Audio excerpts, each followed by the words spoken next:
아카데미 김재원 이사님께서 해주시겠습니다. 예, 일단 많이 참석해 주셔서 감사하고요. 오늘 유익한 시간 되시길 바라면서 우리 행사를 시작하도록 하겠습니다. 감사합니다. 다음은 국민의례가 있겠습니다. 네, 국민의례는 생략하겠습니다. 네, 모두 먼저 저희 대동학원 소개를 간단히 하겠습니다.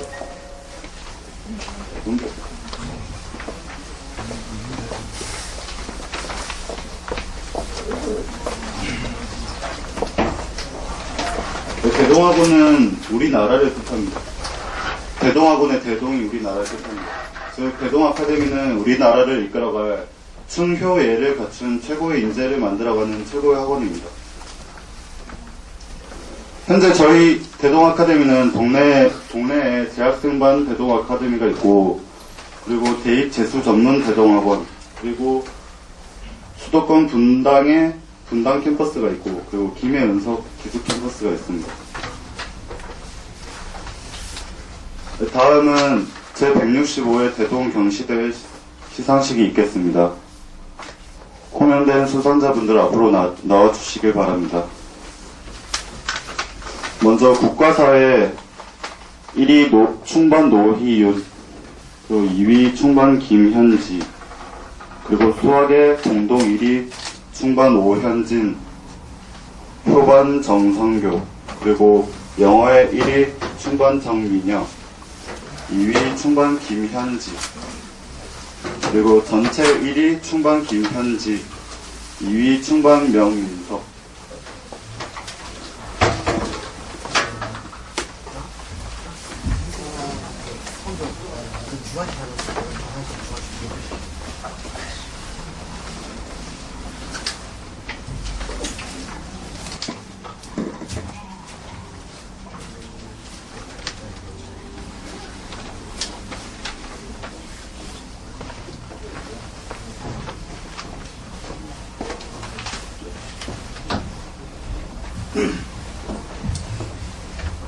먼저 국가사 1위 충반 노희윤,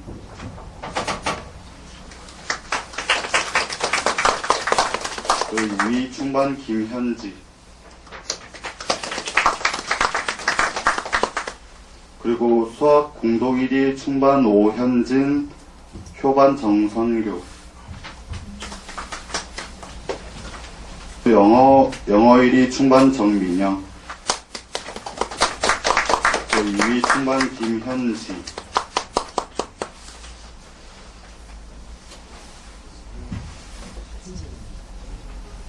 그 전체 1위 충반 김현지.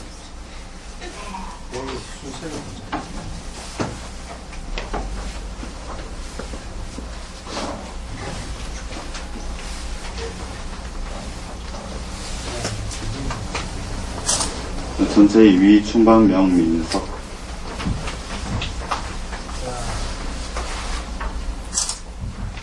다시 뒤로 돌아. 차렷. 네.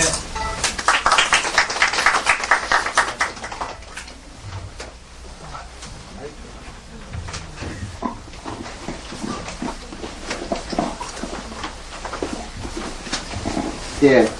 아까 제가 마이크를 잡은 거는 오늘 이 자리에 저희 제165회 대동경시대에 3학년 학년 1위 학생이 김현지 학생입니다. 그래서 오늘 또 어머님도 오시고 해서 함께 시상을 하려고 합니다.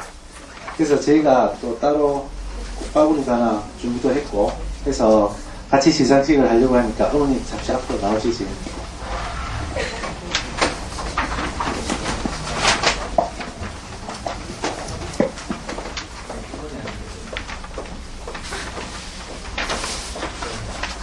상장 학년 전체 1위 충반 김현지 이 학생은 본 대동아카데미에서 실시한 제165회 대동경시대회에서 부서와 같은 성적을 거두었기에 상장 및 부상을 수여합니다.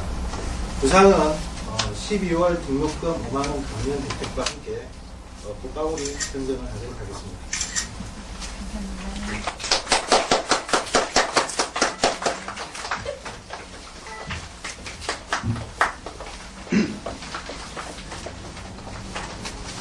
제 다음은 으로부터 고등학교 내신 성적 산출 안내가 있겠습니다.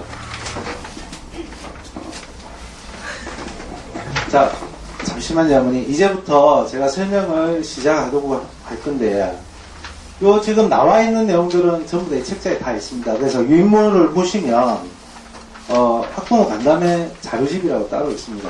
그래서 그 책자 안에 다 있으니까, 책자는 보실 필요 없고, 저를 주목을 좀 해주시면 되겠습니다. 그래서 제가, 이 책자에 없는 내용도 일부 제가 거기서 같이 덧붙여서 진행을 할 예정이니까, 그렇게 참고해 주시기 바랍니다. 일단 고등학교를 올라가시면 제일 먼저 고민스러운 게 이제 중등 때와 고등 때의 이제 성적 산출을 해 들어가는 방식이라든가 이런 부분들에 대한 게 사실 굉장히 많이 궁금해 하실 겁니다. 그래서 보시면 지금 현재 교과 성적 산출 방법입니다. 이거는 보시면 1에서 고등급까지 즉 스테나인 방식이라고 해가지고 1에서 9등급까지 나누도록 되어 있습니다. 그래서 전체적인 요 지금 보시면 재적생 178명을 기준으로 해가지고 산출을 해 들어가는데 1등급의 경우에는 4% 이하입니다. 그래서 4%까지입니다. 근데 4%까지에 해당되는 부분에 있어서 178 곱하기 0.04를 하게 되면 7.12가 나옵니다. 그래서 반올림을 함으로 해서 7이 나오고 등급 인원, 1등급에 해당이 되는 인원은 7명입니다. 그래서 이게 쭉 순서대로 2등급에 해당이 되는 인원은 13명이고 총 인원은 본래 11%까지가 19.58명입니다. 그래서 20명이 되는 겁니다. 반올림이 되나요? 그런데 요거는 아마 이제 표를 보시면 이해가 되실 건데 문제는 어떤 부분에서 발생을 하느냐면 다음 장 보시겠습니다. 동점자가 많이 나오는 경우가 있습니다. 동점자가. 간혹 학교에서 변별력 없게 문제를 출제함으로 해서 동점자가 많이 나오는 경우가 있는데 한 가지 동점자가 많이 나온 경우에는 중간석차라는 걸 뽑아냅니다. 중간석차를 뽑는 공식은 석차에 동점사 수 마이너스 1을 해서 2분의 1한 숫자를 더해가지고 나온 숫자가 중간석차가 되는데 어떻게 계산이 되느냐면 예시를 하겠습니다. 재적수 96명인 교과의 1등 동점자가 7명이 나오게 되면 중간석차를 뽑게 되면 1등 더하기 총 7명 나왔습니다. 거기서 1명을 빼고 나누기 2를 해가지고 하면 4가 나옵니다. 그럼 그 4에 중간고사 100분율을 넣게 됩니다. 그러면 96명 중에 4가 되는 거거든요. 거기에 곱하기 100을 하게 되면 4.17이 나옵니다. 4.17이 나오게 되면 어떻게 되느냐면 4% 이내에 들어가지 않기 때문에 전부 다 2등급이 되는 겁니다. 즉 11%까지 전부 다 2등급이 다 밀려들어요. 1등급이 한 명도 없어지는 겁니다. 그렇기 때문에 학교에서는 어떤 식으로든지 간에 위에서부터 아래까지 청을 내도록 되어 있습니다. 그런데 이제 문제는 교과 산출에 있어서는 이렇습니다. 교과 산출에 있어서는 이 교과 산출만이 전부 다 내신 산출을 하는 게 아니기 때문에 계속 이어서 설명을 해드리겠습니다. 교과에다가 이제 교과 성적은 학생부에 기록이 됩니다. 그래서 교과는 그러니까 내신이라는 거는 교과와 비교과 두 개의 영역이 합산돼서 들어갑니다. 그래서 교과 50%, 비교과 50%. 그 내용들이 요 지금 학생부에 기재가 되는데 나중에 책자에 보시면 표로 하나 정리가 되어 있는데 하나하나 보면서 말씀을 드릴게요.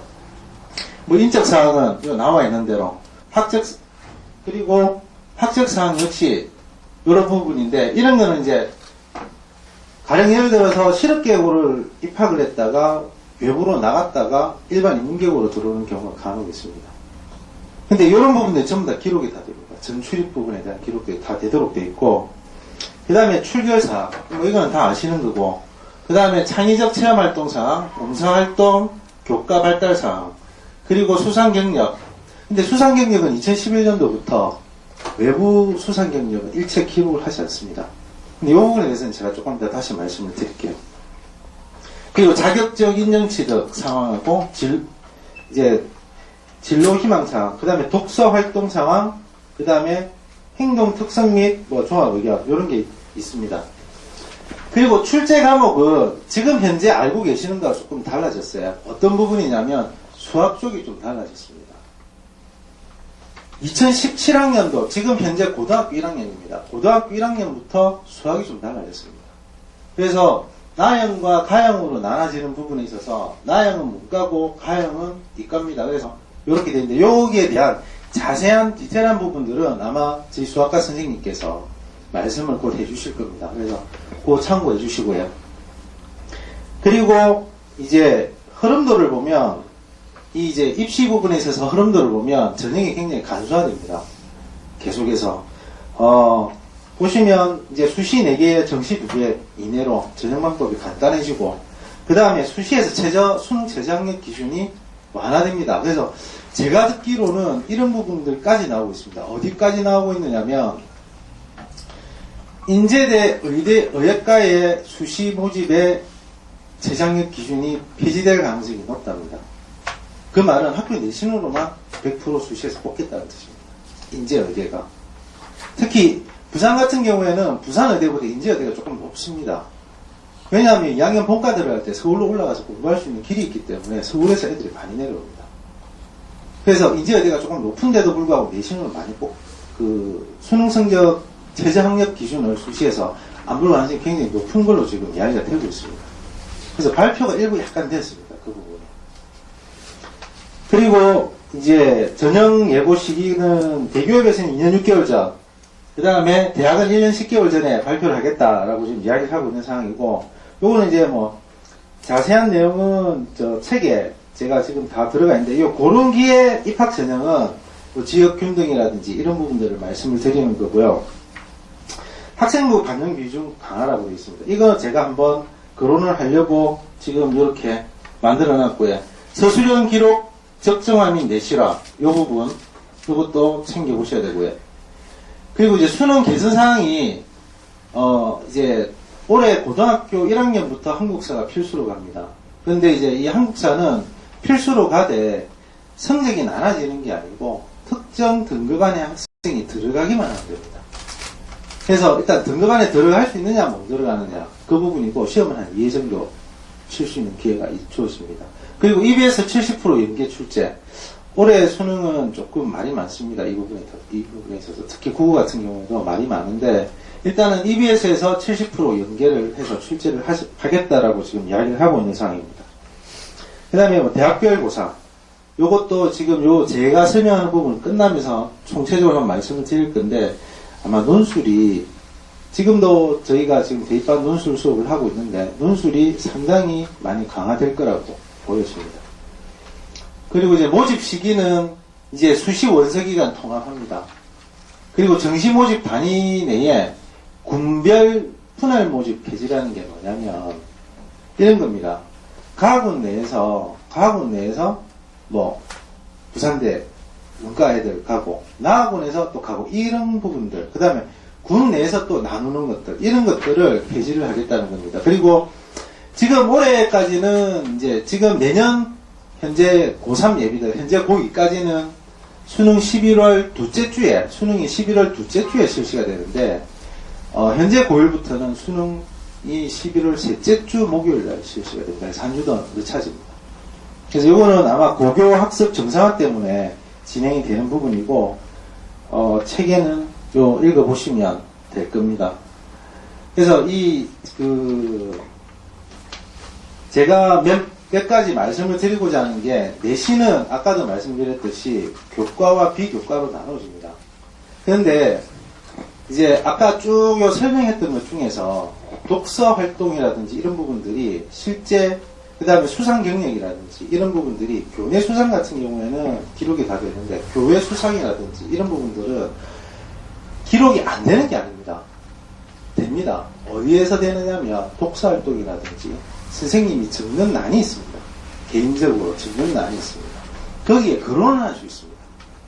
점수가 기록이 되거나 이런 부분은 진행이 되지는 않지만 거론은 할 수 있습니다. 그리고 아셔야 되는 부분이, 이제 여기 계시는 학부모님들의 경우에 학교를 가셨을 때 나이스라고 다 등재되어 있으실 겁니다. 지금 중등 쪽에도. 어떤 학부모님은 제가 알고 있는 지금 현재 고등학교 1학년 학부모님이 계시는데 그분은 한 달에 한 번씩 들어가 보십니다. 한 달에 한 번씩. 근데 제가 웃으면서 어머니 2주에 한 번씩 들어가 보셔야 됩니다. 라고 말씀을 드렸어요. 근데 실제 2주에 한 번씩 들어가 보셔야 돼요. 2주에 한 번씩. 나이스에는 어떤 것들이 기록이 되느냐면 독서 활동이라든지 아이의 생활 관계라든지 이런 것들이 다 기록이 됩니다. 그럼 이게 정정을 한번 기록이 돼가지고 어느 정도 지나고 나면 정정이 안 돼요. 그럼 나중에 지금 현재 내신으로 가는 수시 전형 부분이 좀 확대되어 있는 상황인데 그 부분으로 진행을 하고자 했을 때 문제가 생깁니다. 그거. 어머니들께서 지금 에듀팟인가 하는 곳하고 독서 지원 시스템에 지금 글을 올리시는 분들이 있으실 거예요. 스펙 준비하시기 위해서. 근데 그건 많이 안 봅니다. 대학에서. 많이 안 보는 게 별별 내용들이 다 올라가기 때문에 신뢰하지 않습니다. 대신 신뢰하는 거는 나이스에 기록을 하는 독서 그 부분에 대해서 담임 선생님이나 교과 담당 선생님이 적어주시는 거. 그게 신뢰도를 많이 가지고 입학사정관들이 보게 됩니다. 그런 부분들이 있기 때문에 어머님들께서 나이스에 어떤 글들이 내 아이에 대한 어떤 글들이 올라가는지를 봐야 되고요. 간혹 이런 경우가 있습니다. 부산 같은 경우에는 나이스에 글 올라가 있는 거 보면 전부 다 100점이에요. 상위권 아이 같은 경우에 전부 다 100점인데 앞으로 더 발전할 가능성이 있는 아이라고 표현되어 있습니다. 말이 안 맞거든요. 가령 80점이면 앞으로 발전 가능한 아이다라는 게 말이 맞는데 100인데 그 말이 들어간다는 건 선생님이 정말 근성을 들었다는 뜻입니다. 그런 부분으로 진행이 돼서는 안 된다는 겁니다. 그래서 그런 내용들을 보시고 이제 선생님들하고 이런 부분들에 대해서 이야기를 꾸준하게 이렇게 해주셔야 돼요. 그래서 이 내신이라는 부분은 보통 부모님들이 고1, 2, 3 때까지는 교과 성적에만 매달리시거든요. 교과 성적에. 교과 성적에 매달리시는데 참고로 지금 제가 나눠드린 자료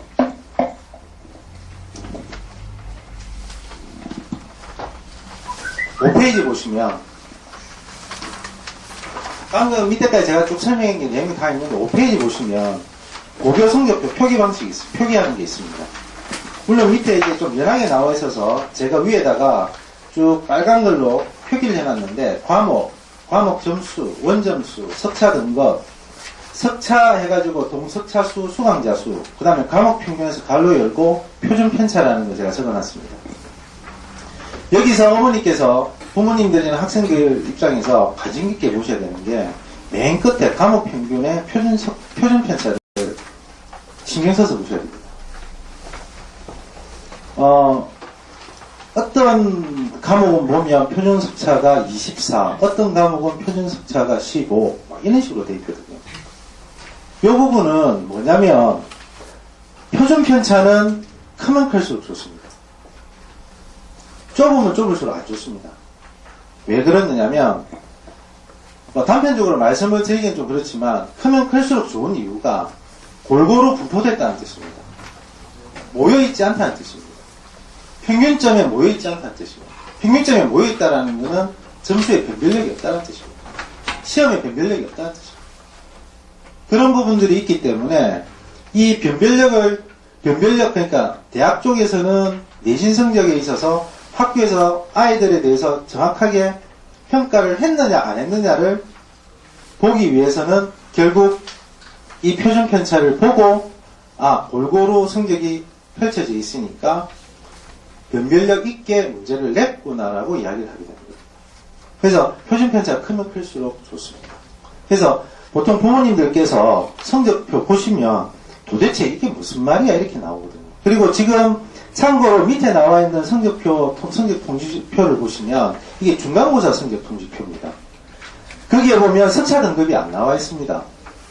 석차 등급이 안 나와 있는 이유는 1학기 기말고사를 치르고 난 다음에 기말 성적이 더해지고 그 다음에 한 학기 동안 비교과 영역의 성적이 더해져야만이 비로소 최종 성적이 나오고 그 최종 성적이 아까 스테인 방식으로 이루어진 방식대로 등급이 쫙 펼쳐지는 겁니다. 그래서 학교에서는 학교에서는 결국 그 비교과는 선생님이 주관적으로 주는 성적이기 때문에 선생님들이 아무래도 우수한 아이들한테 조금 인센티브를 더 줄 수밖에 없는 구조가 될 수 있습니다.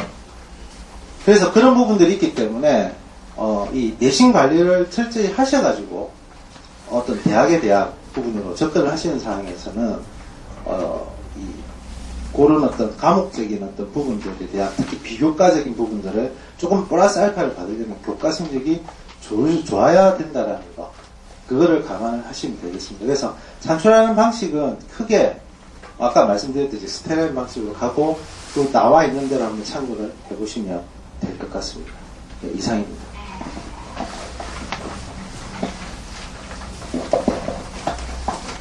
네, 다음은 현 예비 고3 학생들의 멘토 학생 소감회가 있겠습니다. 먼저 사대부고 박동현 학생의 소감회가 있겠습니다.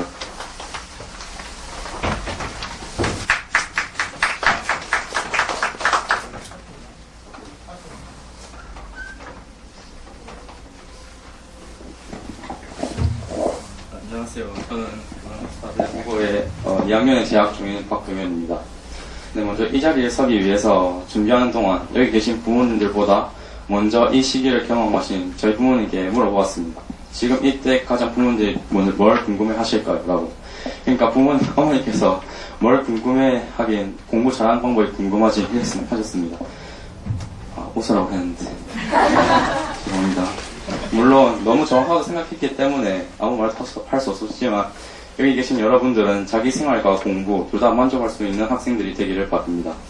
네, 첫째로 이 시기, 즉 11월부터 입학하기 전인 2월까지 무엇을 해야 하는지 얘기해 보겠습니다. 일단 중학교 3학년 이맘때쯤은 정말 흥분의 도가니였습니다. 물론 저와 제 친구들의 경우이긴 했습니다만 기말고사가 끝나면 이제 중학교 생활을 마무리하기까지 시간이 조금 있습니다. 그래서 부모님이나 학교 선생님들께서 고등학교 생활에 대해서 으름장을 놓으셔도 별로 귀에 잘 들어오지 않습니다. 왜냐하면 이제 3년 동안 자신이 열심히 공부했다고 생각했기 때문에 물론 놀 자격도 있고 그렇다고 충분히 생각합니다. 하지만 이제 가장 중요한 3년이 남았기 때문에 끝과 시작의 매끄러운 연결을 위해서 좀 준비가 필요하다고 생각합니다. 네, 먼저 여러 가지 문화생활을 하면서 그동안 중학교에서 배웠던 것을 한번 크게 훑어보는 것이 중요하다고 생각합니다. 특히 수학 같은 경우에는 고등학교 과정 중에서 중학교 때 배웠던 내용이 활용되는 부분이 많고 하지만 그 부분을 수업 시간에 일깨워주지 않는 과정이 많습니다. 그리고 알고 있다는 전제하에 넘어가는 경우가 많기 때문에 철저한 복습이 필요하다고 생각합니다. 그리고 생활 면에서는 중학교 때는 학교를 일찍 마치는 편이기 때문에 자신이 원하는 시간에 얼마든지 공부를 할 수 있었습니다.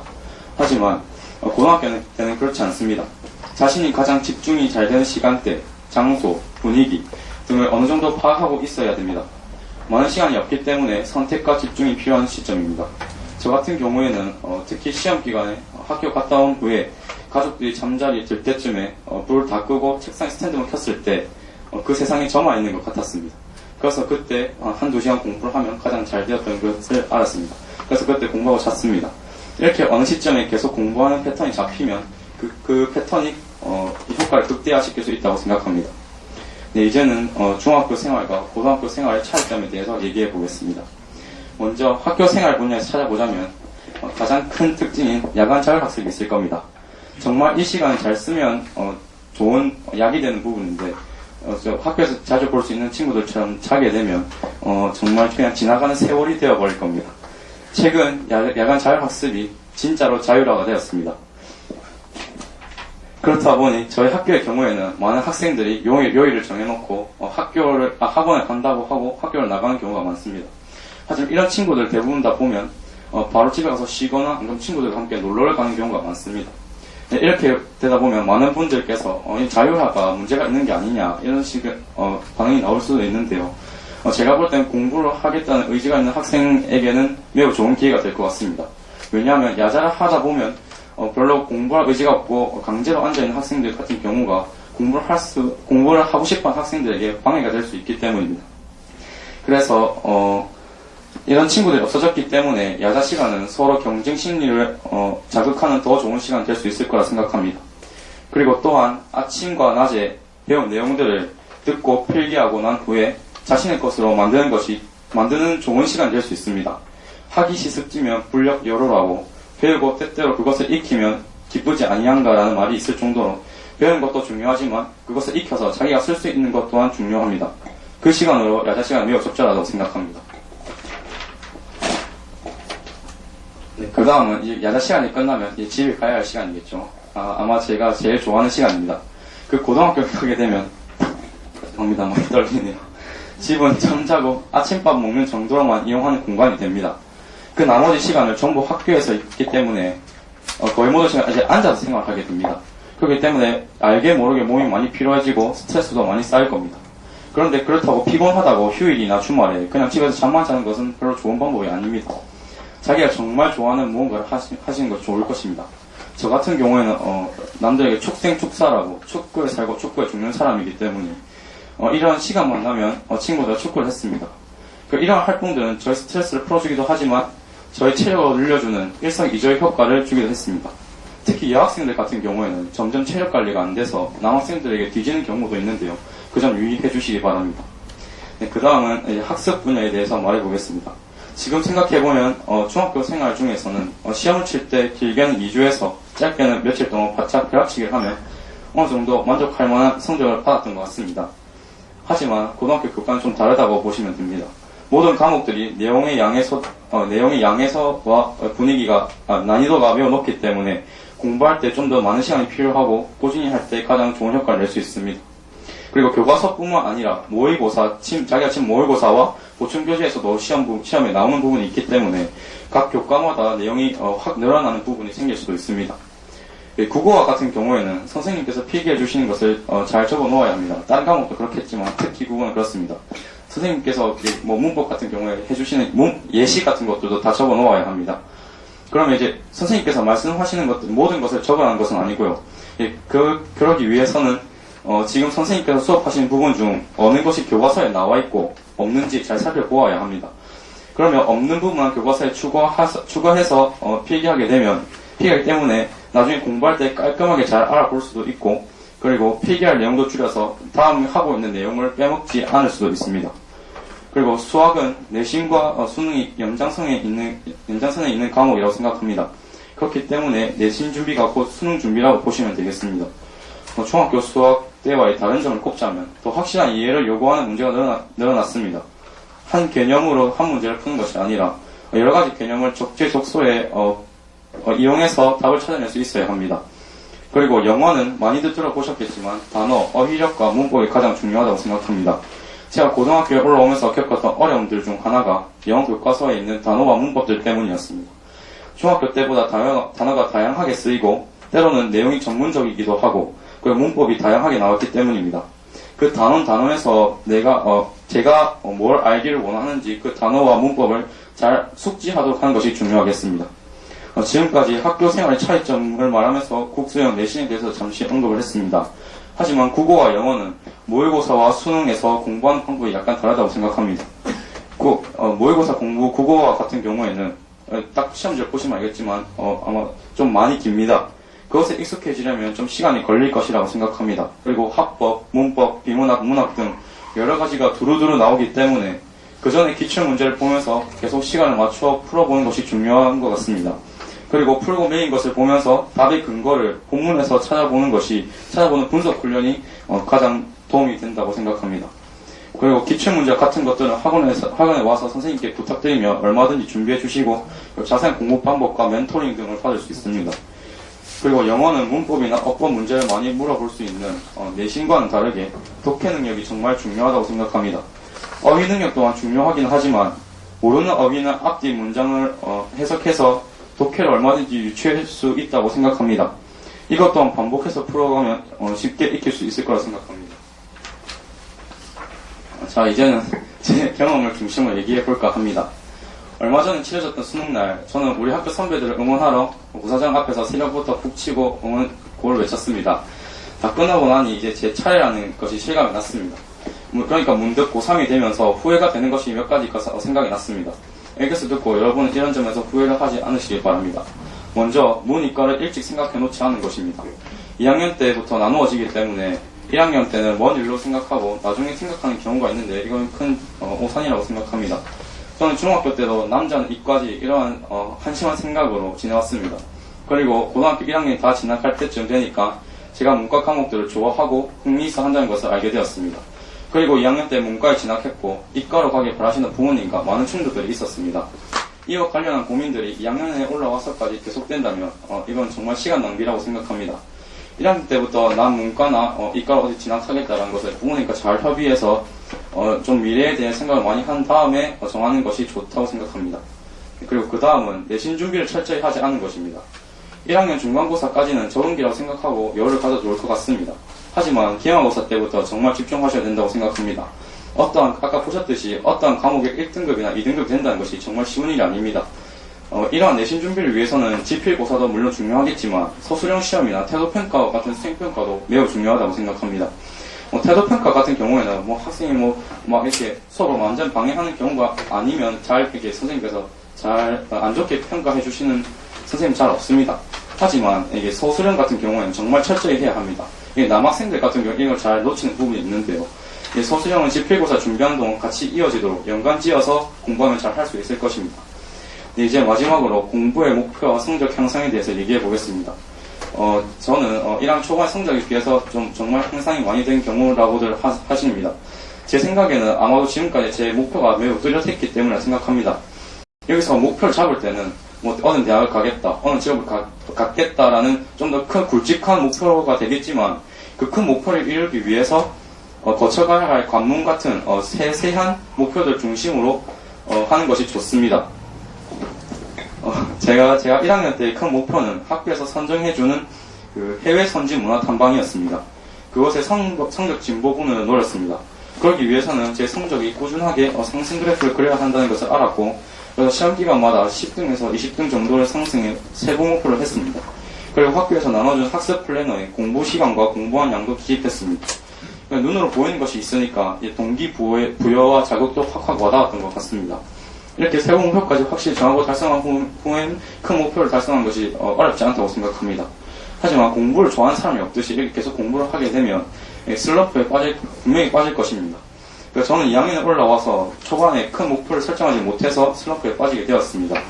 솔직히 말해서 공부해야 할 이유를 찾을 수도 없었을 뿐더러 성적은 최상위권이라도 하기에도 중하위권이라도 하기에도 애매해서 정말 어떻게 해야 될지 모르겠었습니다.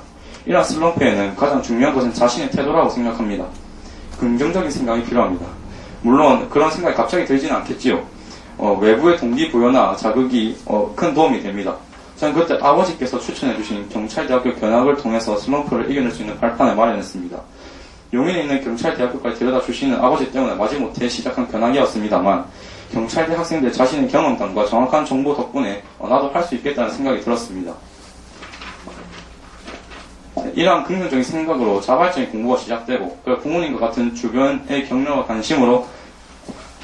관심이 있으면 슬럼프를 충분히 훌훌 털어볼 수 있을 거라 생각합니다. 이상 제가 2년 동안 고등학교 생활을 하면서 중학교 때와의 다른 점과 힘든 점 극복할 수 있는 제 나름대로의 방법들을 말씀드렸습니다. 앞에서 제가 했던 내용처럼 스스로 공부하고 야야 시간을 잘 활용하고 주말에 남는 시간에 학원에 나와서 꾸준히 감을 익혀놓는다면 고등학교 생활도 그렇게 어렵거나 힘든 생활이 아닐 것입니다. 하지만 제 말을 그냥 따라하는 것보다는 어느 정도 참고해서 여러분만의 공부 방법을 만드는 것이 가장 좋은 방법이라고 생각합니다. 이상으로 발표를 마치겠습니다. 감사합니다. 다음은 내성고 이재영 학생의 소감회가 있겠습니다.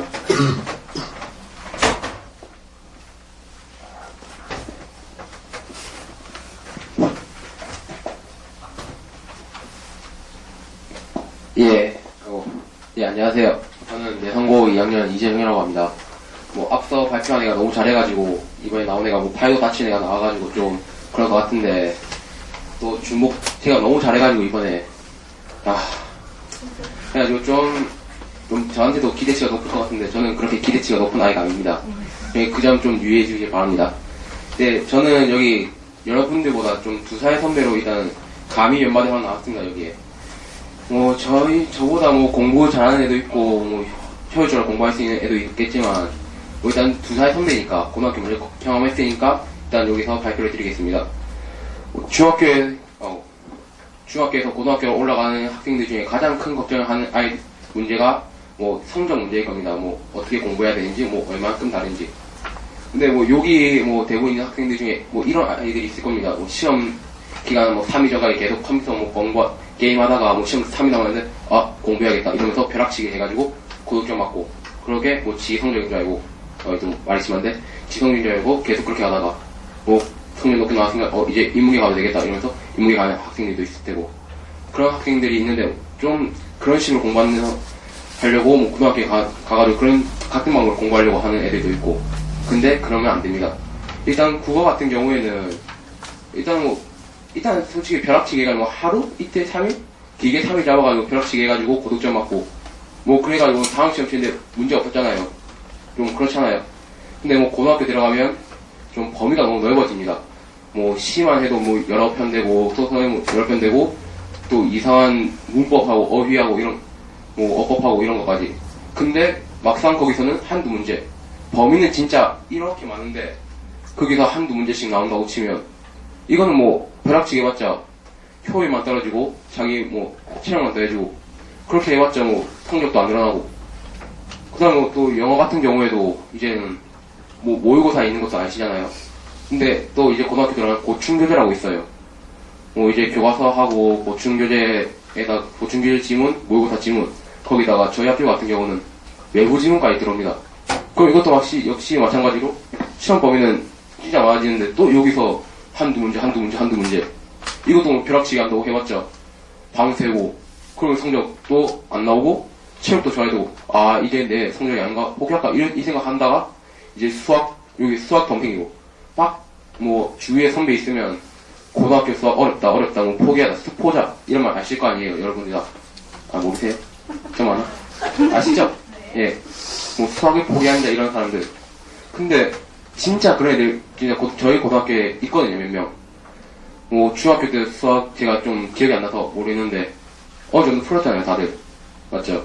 근데 고등학교 올라오니까 자 공부해야겠다 이런 애들 있잖아요. 중학교 때 놀다가 고등학교에 대학 가야겠다 공부하자 이러면서 공부하려고 딱 마음 먹었는데 막상 수학생 들어오고 수학인데 영어가 써있어요. 수학인데 뭔 말인지 모르잖아요 이러면.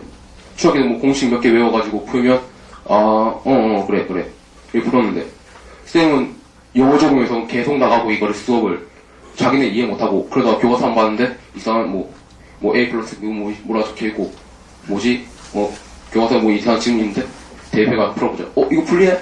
수학 쉽네? 왜 뭐 어렵다 하는 거야? 이러면서 시험에 들어가요. 근데 안 풀려요.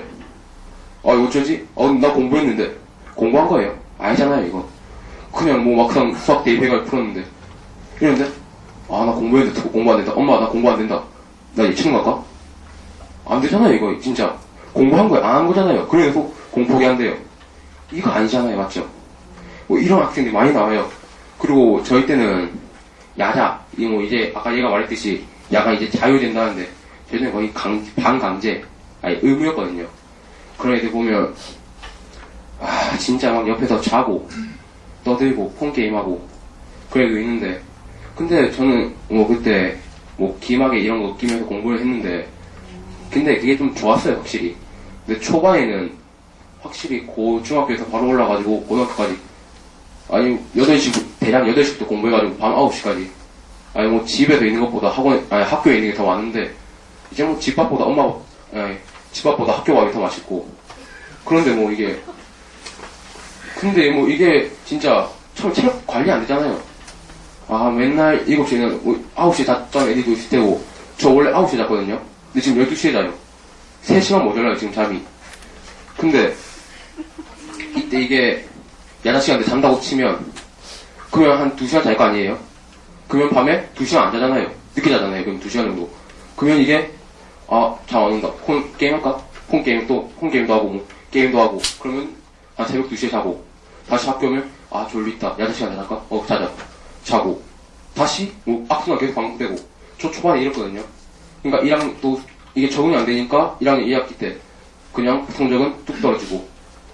이렇게 되면 안 되잖아요. 저 같은 이런 병신 같은 짓 하면 안 되잖아요. 비속어 써서 죄송합니다. 예.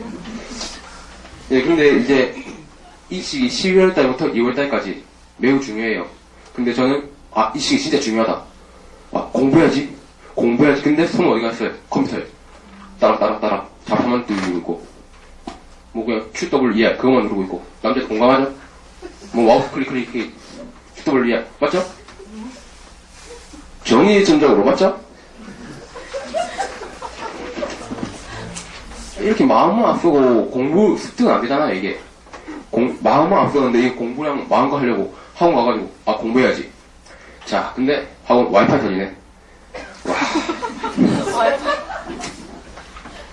RB타임, 역시. 좋아. 학원 밀가보다. 이러면서 딱 들어가고, 인터넷 몇 번 뒤져보고, 좋아. 대정령, PD방송, 오케이. 딱 휴대폰, 옆으로 돌려가지고.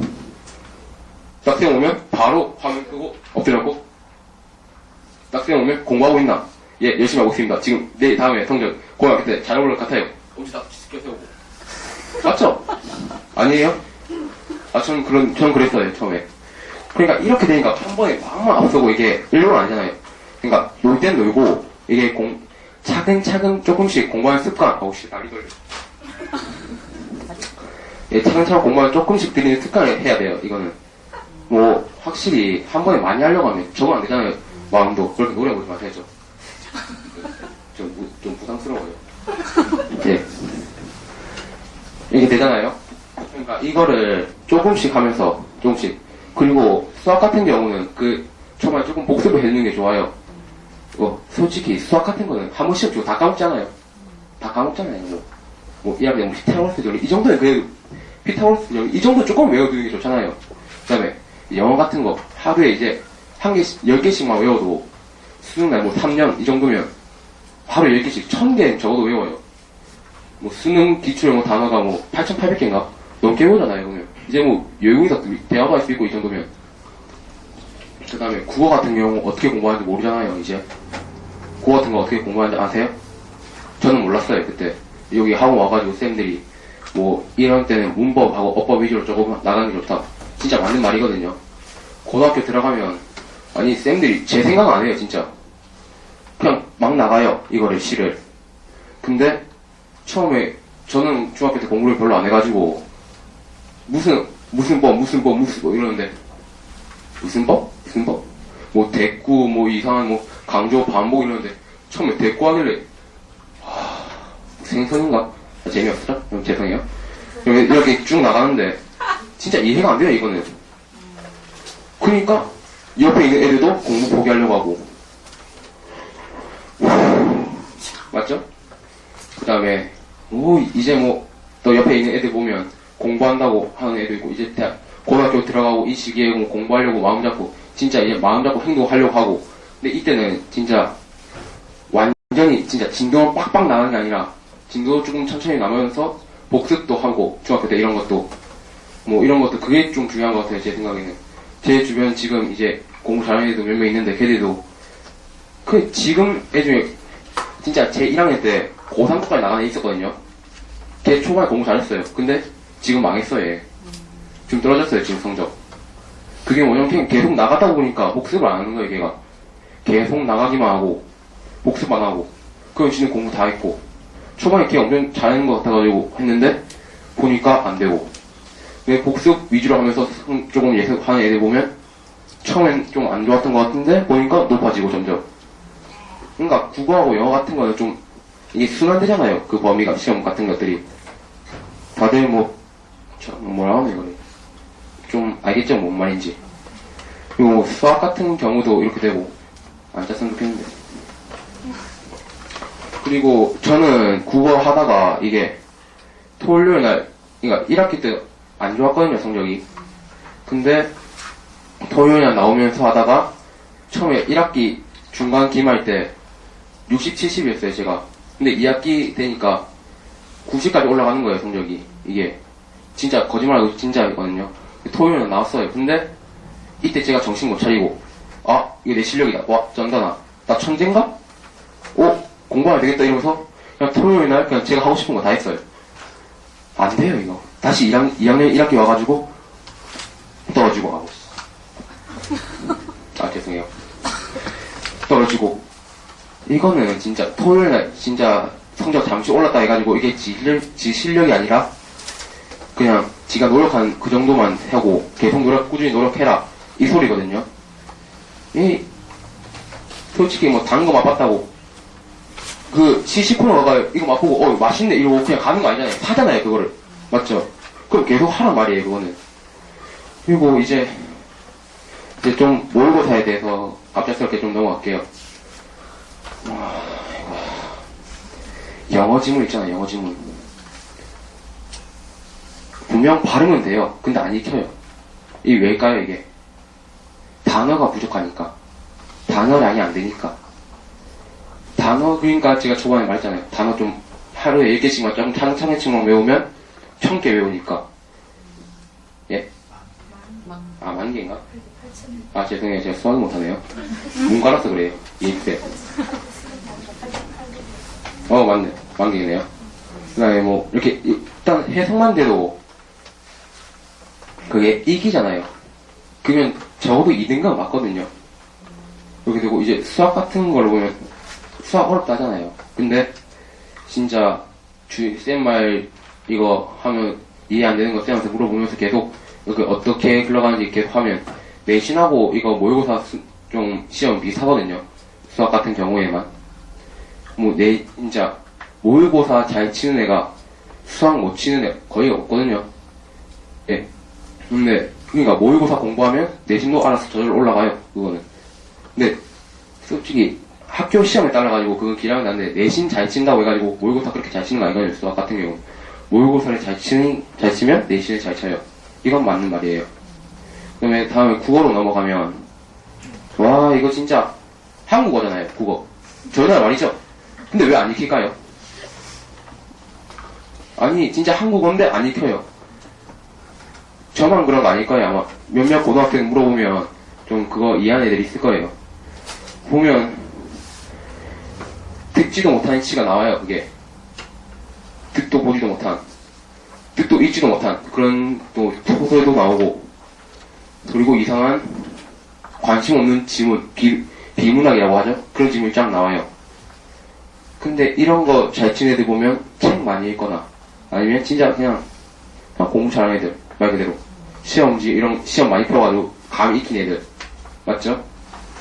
근데 저희가 느긋하게 공부해야 되는데 책 읽을 수는 없잖아요. 그게 뭐 공부해야 되는데 수학 뭐 단어도 외워야 되고 뭐 공부도 해야 되는데 이거 소설 뭐 이상한 소설책 읽으면서 뭐 춘향전이나 뭐 이상한 이런 소설 읽으면서 안 되잖아요 이건. 근데 제 주변에 한 명 있거든요. 진짜 책만 읽는 애. 걔 이번 년에만 80권 읽었대요. 걔 국어 1등급이에요. 모의고사 2등급, 내신 1등급. 그냥 다 읽힌대요, 걔는. 따로 국어 학원도 안 다닌대요, 걔는 국어 학원도.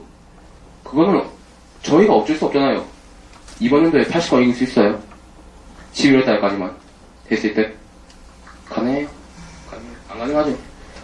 아니 근데 그 80권이 이만한 걸 알겠죠? 근데 이만해요, 걔책 보니까. 평균 이만해요, 진짜. 보면, 이상한 뜻도 외국인 에세이 읽고 있고, 뭐, 흰 색깔에 무늬 없이 그냥 딱 검주면 적혀 있는 거. 그림 없어요, 진짜. 뭔 재미로 있겠어요, 그거는. 이렇게 국어 공부하고 그런 애들은 안 되니까 저희는 그만큼 많이 풀어야겠죠. 감을 익혀야죠, 저희는. 그런 친구들. 그 다음에 이제 여러분들도 다 공부만 할 수 없잖아요. 저희가 뭐 진짜 기계도 아니고 그렇게 슬럼프가 올 거 아니에요. 맞죠? 근데 이게 슬럼프를 저도 겪었는데 저는 초반에 겪었어요. 이게 성적이 좀 이게 적응도 안 되고 이제 뭐 시간 그거 체력도 줘야 되고 그럴 때 뭐 이제 많은 애들도 슬럼프 겪을 거 아니에요. 뭐 이제 이거 깨려면 이제 대부분 남자들은 게임하거나 여자들은 뭐 팔짱 끼고 걸어다니면서 단 거 먹고 영화 보고 아닌가?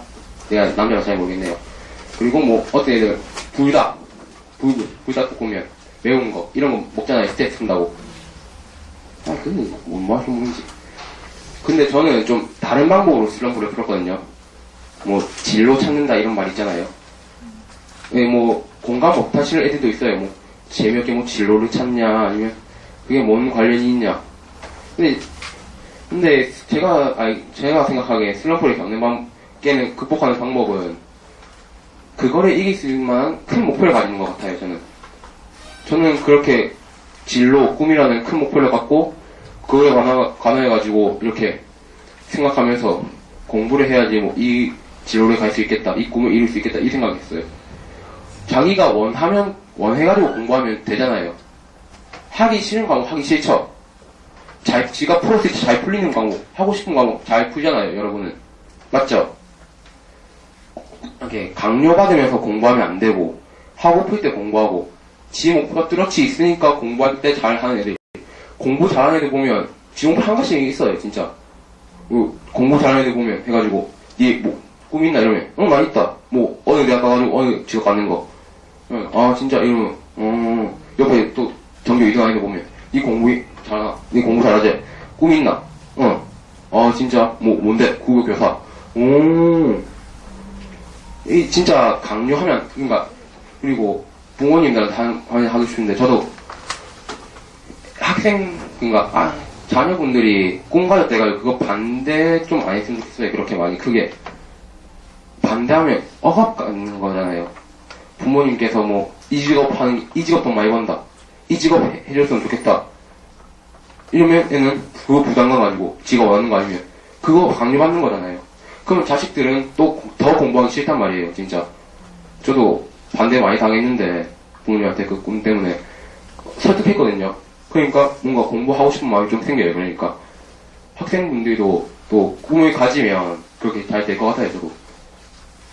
그리고 저는 여러분들보다 2년 앞서가지고 겪어봤으니까 이 자리에 나왔잖아요.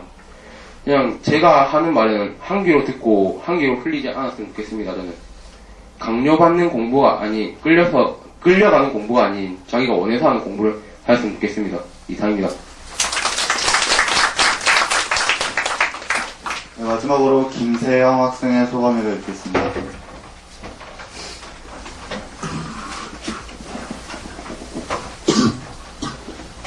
네, 안녕하세요. 중앙여자고등학교 2학년에 재학 중인 김세영입니다.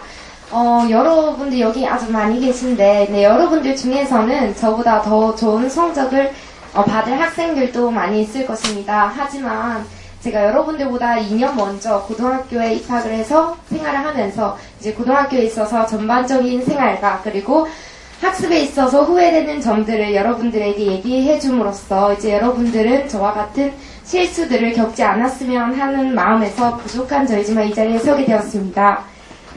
먼저 이제 중학교 생활과 고등학교 생활에 대해서 차이점에 대해서 얘기를 해볼까 합니다. 먼저 이제 국어를 예를 들면요. 중학교에서는 이제 자습서를 보고 자습서에 나오는 개념들을 외우고 그리고 자습서와 관련된 문제들을 풀면서 그리고 선생님들이 주시는 그런 기출 문제들을 풀어보면서 이제 공부를 했어요. 그런데 이제 고등학교에서는 저희 학교만 해도 국어 교재가 5권이거든요. 그래서 한 권당 이제 작품씩 최소 10작품씩이에요. 그래서 그런 10작품씩들이 엄청 많은 작품들이 쏟아지는데 거기에 나오는 표현법들을 우리가 외울 수가 없거든요. 그러니까 중학교 같은 경우에는 이제 개념들을 우리가 외워서 풀고 하면 정말 90점 이상의 고득점을 받을 수 있었는데 고등학교 같은 경우에는 작품 수가 너무 많기 때문에 거기에 나오는 개념들을 다 외울 수가 없어요.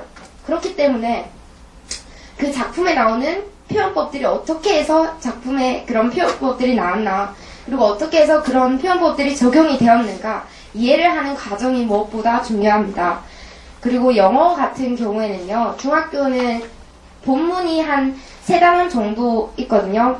3단원을 이제 한 시험범 중간고사 치면 한 3단원이 시험 범위로 들어가는데 거기에 나오는 본문을 외워요. 대부분 학생들이 외우고 그걸 외워서 문제를 풀고 그리고 자습서에 있는 문제들을 풀고 선생님들이 나눠주시는 기출 문제를 풀면 이제 충분히 이제 90점 이상 점수를 받을 수 있거든요. 근데 고등학교는 모의고사도 들어가고 보충교재도 들어가고 그리고 교과서도 들어가기 때문에 한 70개 이상의 지문이 쏟아져 나옵니다. 그래서 내가 머리가 좋아서 그 70개의 지문을 다 외운다 치더라도 거기서 이제 지문이 변형되어 나요. 비슷한 단어들이 선생님들이 바꾸시는 경우도 있고 문장의 순서를 바꾸시는 경우도 있어서 내가 그거들을 다 외운다 하더라도 이제 고득점을 받기가 너무 힘듭니다.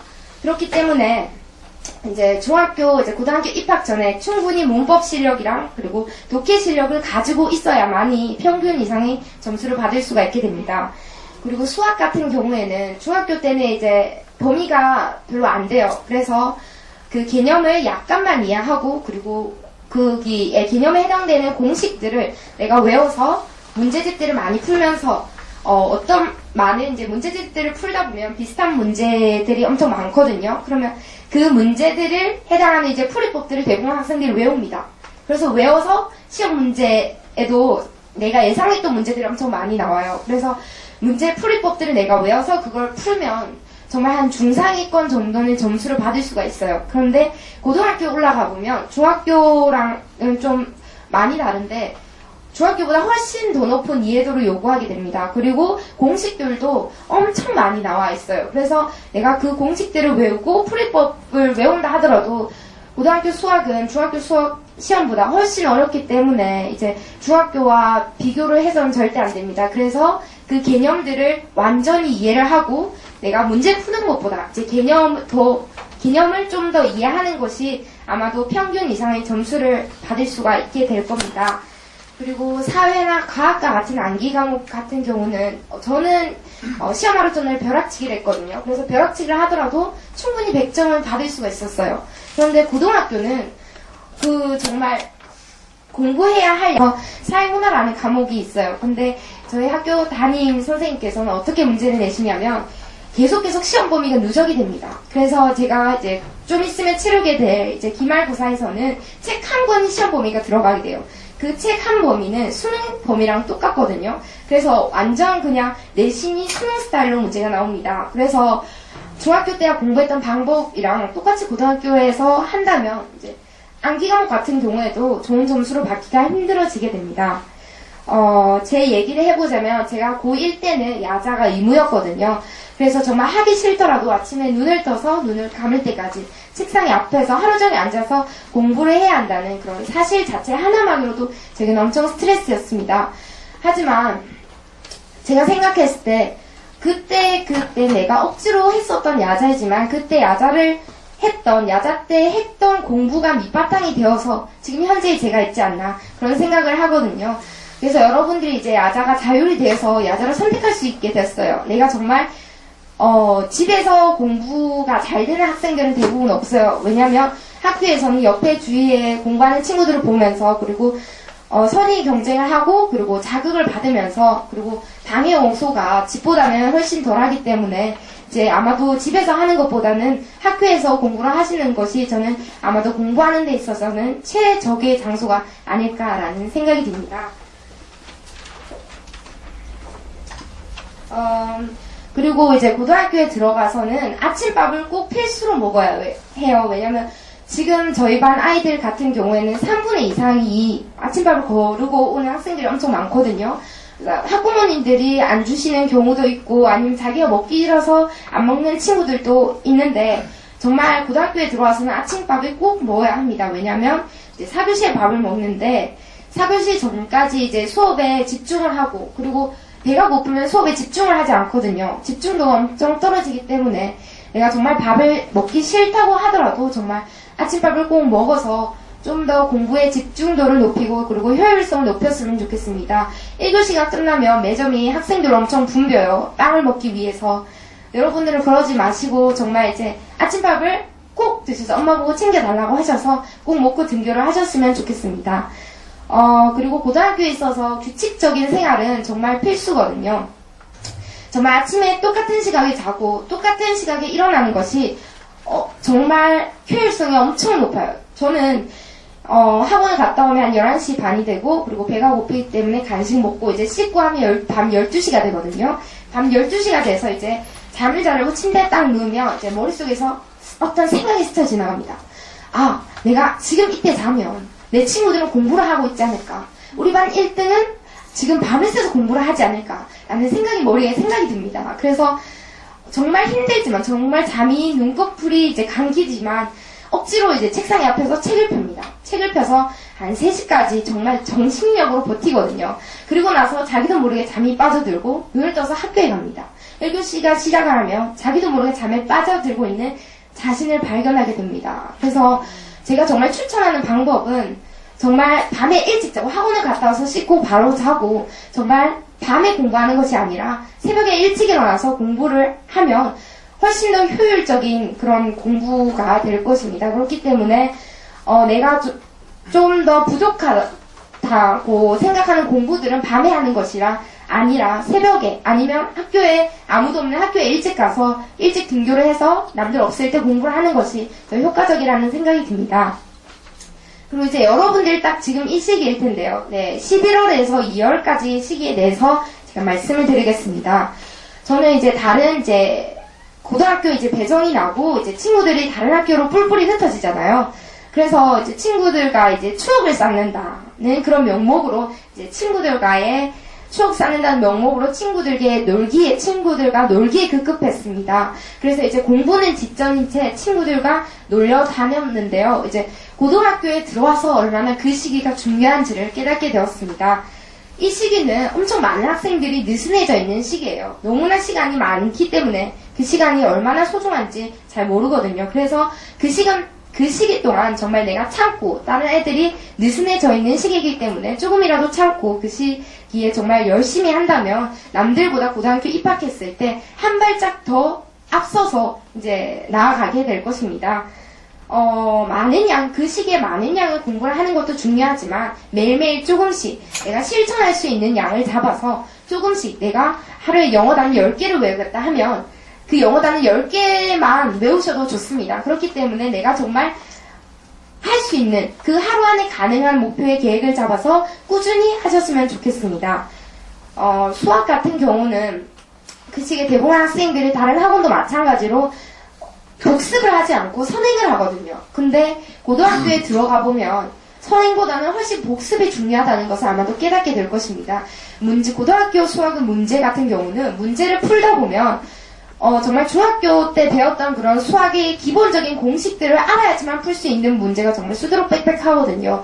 내가 중학교 때 수학 공부를 안 했지만 고등학교에서 정말 마음 다잡고 수학 공부를 하겠다라는 학생들은 정말 문제를 풀면 정말 좌절하게 됩니다. 중학교 수학을 모르기 때문에 그 공식들을 모르기 때문에 그 문제들을 풀 수 없게 되거든요. 그래서 내가 정말 수학을 하고 싶다 하는 다시 시작해보고 싶다 하는 학생들은 이 시기에 정말 중3 때 중학교 시절 때 배웠던 것을 다시 인강을 들으면서 그 인강 선생님께서 모두 꼼꼼히 공부하는 것은 너무 시간이 많이 들기 때문에 인강 선생님께서 정말 중요하다고 하는 핵심 부분의 개념들을 이해를 하시거나 아니면 정말 필요한 그런 공식들 같은 경우는 암기를 하시고 올라오는 것이 수학 점수를 좋게 받을 그 비결이 아닌가 저는 생각을 합니다. 그리고 이제 고등학교 영어에서는요, 문법을 다져 놓아야지만 이제 시험 기간 때 영어 공부에 할애하는 시간을 줄 수가 있어요. 정말 고등학교에 올라가면 영어 지문이 쏟아져요. 그래서 그걸 다 외울 수 없기 때문에 기본적인 문법 실력과 그리고 어휘 실력, 독해 실력이 없으면 좋은 성적을 받을 수 없거든요. 그래서 그때 기본적인 이제 기초적인 문법이라든지 고등학교 필수 어휘 단어들을 외우고 올라오시면 좋을 것 같습니다. 제가 2년 동안 고등학교를 생활을 해보면서 이제 종교 1등 학생들의 학습법도 보고 제가 다양한 공부법들을 직접 경험을 해보면서 이제 느낀 점은 가장 좋은 효과적인 그런 학습법은 그날에 배운 공부는 그날에 끝내는 것이 가장 효과적이라고 저는 생각을 합니다. 왜냐하면 저희 같은 학교는요 8교시까지 수업이 진행되거든요. 50분씩 8교시를 하는데 엄청난 양을 하루에 배웁니다. 근데 그 날을 미뤄서 시험 기간 때 하게 되면 정말 여러 개의 과목을 포기하는 경우까지 이르거든요. 그래서 정말 그 날에 배운 과목은 야자나 또는 집에 와서 확실하게 끝내놓아야지만 이제 시험 기간에 다른 애들이 정말 힘들어서 포기할 때 자기는 정말 여유를 가지고 공부를 하실 수가 있어요.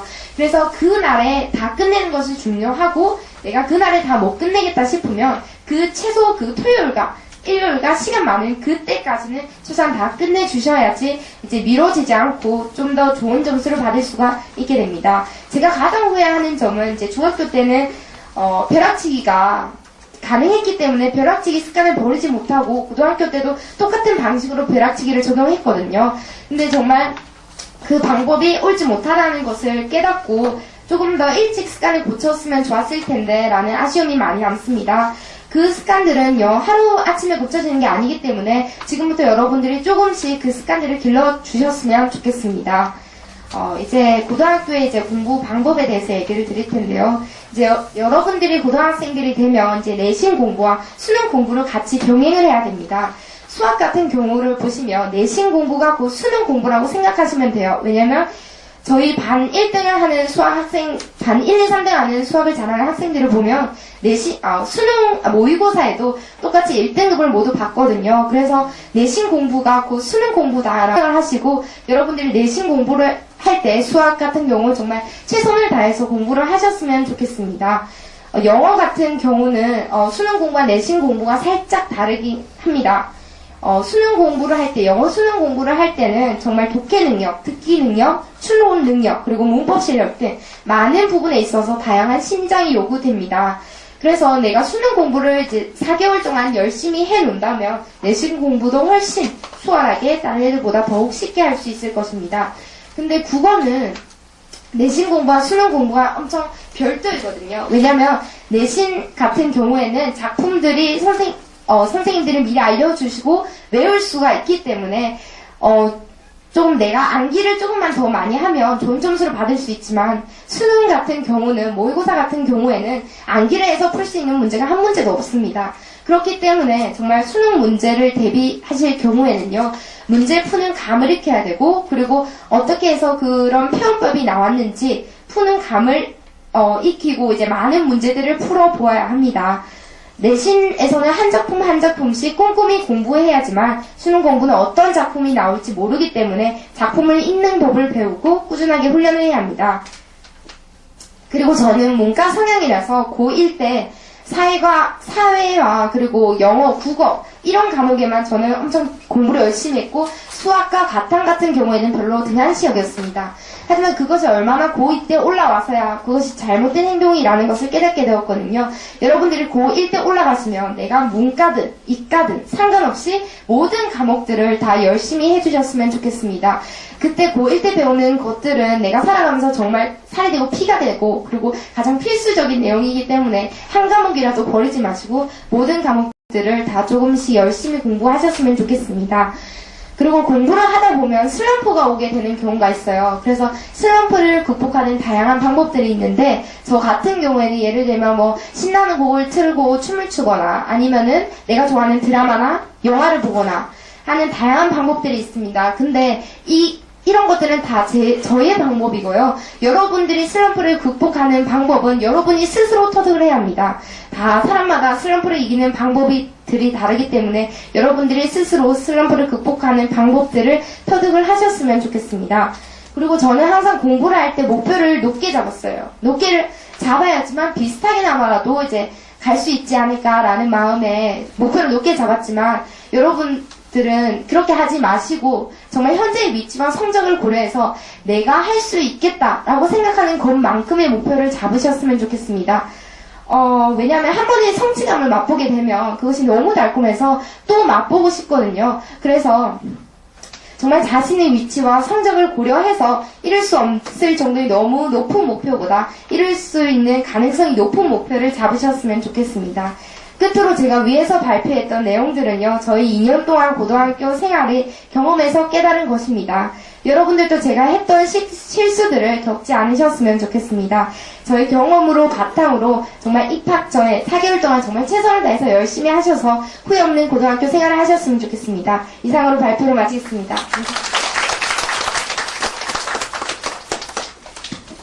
네, 다음은 영어과 김진규 실장님의 영어과 교과 과정 및 커리큘럼과 학습 전략 설명 안내가 있겠습니다. 네, 안녕하십니까. 저 현재 부조관 아마 아카데미에서 영어과 현재 지금 책임지고 있는 김진기라고 합니다. 안녕하십니까. 예, 제 아카데미의 그 꿈나무들의 참 찰지고 깨알고 정말 긴 소감을 들었는데 우리 중3 학생들은 지금 언니 오빠들이 했던 거 합치면 약 한 53분 정도 됩니다. 그러면 앞으로 고등학교 한 타임이 이 정도 길이라는 걸 명심해야 된다. 뭐 미리 체험해서 생각하고 앞으로 얼마나 열심히 공부를 해야 될지 한번 되새겨봐야 했습니다. 저희가 안내를 참 많이 드리면서 참 많은데, 부디가 또 저도 지금 다음에 또 수업을 바로 있고 해서 좀 짧고 간단하게 소개드리고 자세한 내용은 자료에 있으니까 또 궁금하신 내용은 차후에 저희가 따로 상담을 해드리겠습니다. 네, 시작하겠습니다. 첫 번째로 저희가 저희 학원 영어 전문 대동 U+, 저희 영어과의 미력 하나마 따로 이렇게 저희 단과 제도를 희망하고 있는 순서는 넘어갔습니다. 저희 자료에 다 있습니다. 첫 번째로 지금 화두가 되는 제일 큰 문제는 수능 영어 영역에 절대평가 제도가 도입이 현재 거의 확실시되고 있습니다. 근데 이 첫 해가 우리 지금 현재 학생들 2018년에 수능을 치게 된 학생들이 첫 대상이 될 예정인데 이게 왜 문제가 되느냐 다 넘겨주시면 될 것 같습니다. 지금 현재 9개 등급에서 4, 5등급 정도로 현재 논의 중인데 이 가장 큰 문제는 만약에 절대평가가 시작되었다면 사실 현재 수도권 내 이 상위권 학생들과 지방의 학생들 사이에 기본적으로 좁힐 수 없는 차이가 있습니다. 근데 이 차이가 현재 석차순으로 1, 2등급 왔다 갔다 하는 수준이었는데 만약 절대평가가 시행된다면 너무 안 돼. 보지 마시고 제 말씀드리겠습니다. 시행된다면 현재 최상위권 학생들 기본적으로 원점수 95를 넘는 학생들은 아무런 걱정이 없습니다. 기본적으로 1등 받으니까. 근데 문제는 현재 석차에 따라서 미력 하나마 90점대를 왔다 간다 한다든지 그 밑에 있던 나머지 학생들 같은 경우에는 아무리 노력을 해도 무조건 2등급, 무조건 3등급이라는 이 어떤 넘을 수 없는 벽이 생기게 되고 결과적으로 지역 간의 이런 성적에 따른 진학을 좀 결정을 미리 지어버릴 수 있는 그런 어떤 불합리가 생길 수 있다는 것이죠. 이런 거에 대한 저희가 대안이라 할 것은 사실 이것도 되게 굉장히 원론적이지만 기초 실력을 키우는 것밖에 없습니다. 그래서 현재 단적으로 말씀드리면 서울 수도권 내 학생들이 하는 공부만큼 우리도 따라가서 시험이 아무리 10등을 했든 차라리 절대평가될 거면 오케이 90점 넘자라는 생각으로 기본적으로 실력을 다지는 것 그거 말고는 사실 제가 무슨 다른 방법을 말씀드릴 없을 뿐더러 어느 지역에서나 다 그렇게 생각을 하고 있습니다. 그렇기 때문에 조금 더 방학을 다져서 저희가 학생들의 기본적인 수준을 높이자라는 생각에서 U+는 넘어가겠습니다. 기본적 세 가지 이제 기조가 있습니다. 첫 번째는 어휘나 어법, 단어와 문법입니다. 이 부분은 아까 학생들은 미리 말했듯이 우리가 고등학생에 처음 올라갔을 때 3월에 모의고사를 치면서 우리 학생들이 가장 힘들어하는 것 지문이 수십 개가 있고 그 길이가 절대 짧지 않습니다. 기본적으로 모의고사 지문 2개의 길이를 합치면 지금 우리 학생들 교과서의 한 단원 내용이 됩니다. 그 정도 길이의 지문을 3, 40개를 봤을 때 아이들이 느끼는 그 막막함과 그리고 시간은 계속 흘러가는데 진도는 나가지 않는다는 그 어떤 초조함 그런 것들이 오히려 충분히 실력이 있는데도 불구하고 풀지 못하는 사태가 벌어집니다.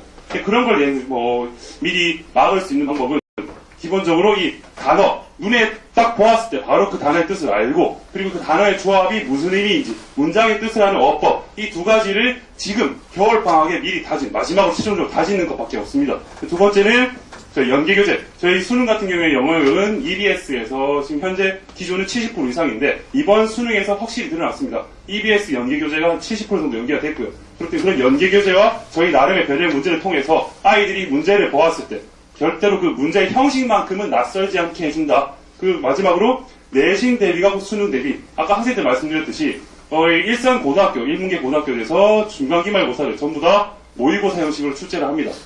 문제형이 똑같고요. 심지어 학력고사, 학생들이 쳤던 학력고사가 그대로 변형돼서 내신에 들어가기 때문에 곧 내신 시험을 준비한다는 것도 내신 수능 대비다. 그래서 저희는 이 두 개를 구별할 것이 아니라 같은 목표를 가지고 결국 저희가 하는 건 수능 만점, 영어 100점이라는 목표를 달리기 때문에 세 가지 기조에 따라서 저희는 이제 아이들의 교육할 예정입니다.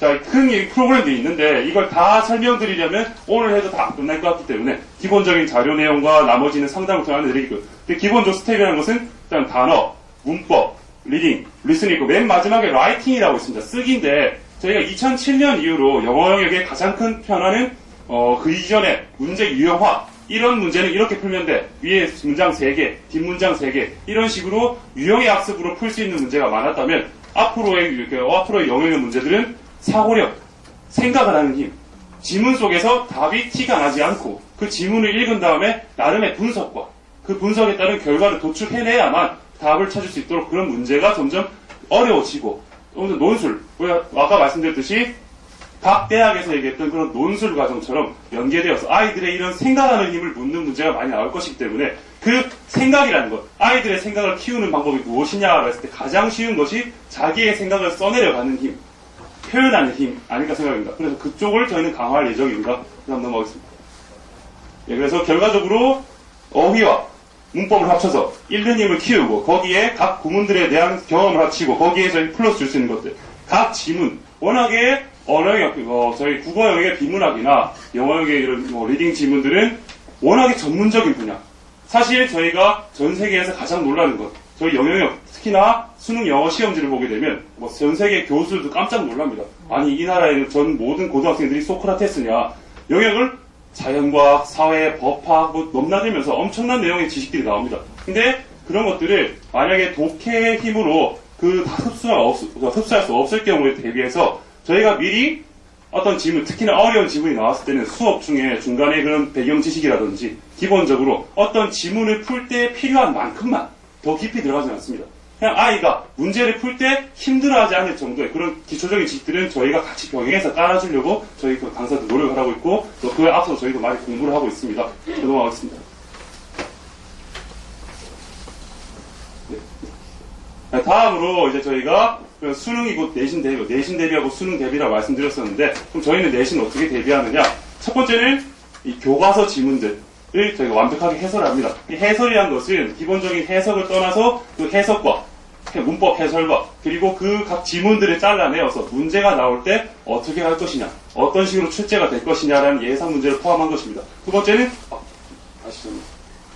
학력고사 해설이 있습니다. 저희 특히 영어 영역은 저희 애들이 그 중간 기말고사에 맞춰서 거기에 3월, 6월, 9월에 있는 이 모의고사 그 모의고사에서 대부분의 학교들이 많게는 5문제, 적게는 2문제까지 변형 문제를 넣기 때문에 그 모의고사를 한번 해설해 주면서 또 예상 문제를 풀고 최종적으로 또 예상 문제를 한번 더 풀면서 반복의 반복을 통해서 내신 대비를 병행하고 있고요. 마지막으로 이제 여기 있는 예상 문제는 저희가 시험 전에 최종적으로 최종 학교별로 모의고사를 한 번씩 치게 됩니다. 거기에는 각 학교별 교과서에 따른 예상 문제와 학력고사 변형 문제를 포함해서 어떻게 나올 것인가. 특히 여기 또 각 학교별로 이 학교마다의 트렌드가 있습니다. 어떤 식으로 출제하는 경향이 있다. 이 학교는 모의고사가 많다라든지 그런 것들의 이런 경향을 저희가 나름 종합을 해서 최종적으로 예상 문제를 풀게 되면 결과적으로 저희가 하게는 이 적중 모의고사라는 걸 쳐서 마지막으로 대시비를 하게 됩니다. 네. 마지막으로 이제 기본적인 커리큘럼은 이렇게 포함이 되어 있고요. 이 중에서 특히 한 말씀만 드리겠습니다. 여기에 지금 되게 궁금하시는데 5종 교과서 편집 교재라는 부분이 있습니다. 이게 뭐냐면 저희가 어떤 영어 같은 경우에는 학교별로 교과서가 다르다는 이것, 특히 출판사가 너무나 다양하고 많기 때문에 그 중에서 어느 학교가 어느 출판사를 공부하게 될지 이것 사실 정해져 있지가 않습니다. 작년까지는 예를 들어 중앙여고가 YBM을 공부했는데 올해부터 갑자기 천재를 수도 있습니다. 그러면 이때까지 누적됐던 이 데이터가 전부 다 휴지가 되는 겁니다. 그런 걸 대비해서 차라리 동네 학군, 저희 이 대부분의 부모님들이 동네 학군이신데 부산 지역 이 광역학군 동네에서 가장 많이 쓰는 5개 출판사를 저희가 미리 선정을 해서 여기에 해당되는 1학기 내신에 대한 그 내용의 부분들을 미리 이제 학습을 하자. 이것을 통해서 아이들이 모의고사 사례뿐만 아니라 기존의 저희 이런 방학 프로그램은 모의고사를 치게 될 아이들을 위해서 영어 실력만 쌓는 거였다면 이번에는 내년에 아이들이 내신을 만났을 때 이 늘어난 분량과 그 난이도에 힘들어하지 않도록 미리 내신까지도 선행을 해보자라는 취지에서 저희가 자체적으로 만든 교재고요. 예, 이 교재를 저도 참여했기 때문에 자신있게 말씀드릴 수 있습니다.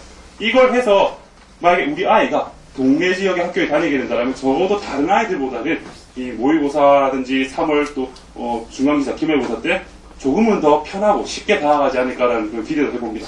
예, 여기 이상으로 영어과 소개는 마치겠고 저는 또 수업이 있다 보니까 금방 넘어가도록 하겠습니다. 예, 감사합니다. 네, 다음은 수학과 백영식 실장님의 수학과 설명 안내가 있겠습니다.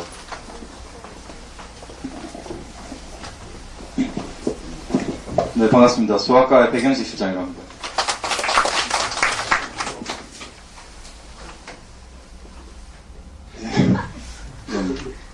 바로 시작하겠습니다. 네, 일단 저희 수벽수, 수학에 배울 게 뛰어넘는 수학, 저희는 이제 목차를 보게 되면 교육과정에 대해서 학부모님들이 직접 알아야 될 부분, 아셔야 되고요. 그 다음에, 입시 저희가 많이 들어보셨겠지만, 어떻게 우리 아이에 대해서 맞춤형 입시를 짤 수 있을까? 그 부분에 대한 것과, 워낙 이제 수학이 어려운 과목이다 보니까, 그거에 대한 학습 전략부터 해가지고, 저희 운영 계획까지 한번 준비해봤습니다. 일단은, 지금 보시게 되면은, 여기에 지금 다 예비 고1 학부모이잖아요. 지금 중3 애들이 아직 아실랑가 모르겠지만 2007 개정 교육과정입니다. 그게 무슨 말이냐면 지금 고1 지금 보게 되면 작년부터 중1부터 도입됐거든요. 그러니까 2009 개정 교육과정이 2009년도에 교육과정을 확정짓고 2013년부터 시행한 교육과정인데 뭐 수학적인 부분도 나중에 보시면 알겠지만 거기 나와 있는 대로 많은 분야가 이렇게 빠지고 들어온 게 많아요, 내용이. 그런데 지금 우리 애들은 2007 개정 교육 이전의 교육과정이 있거든요. 그럼 지금 고등학교 올라가면 새 교육과정이 하기 때문에 예를 들어서 집합을 1학년 때 배웠는데 2009 개정 교육과정에서는 고1 때 집합이 나온단 말이에요.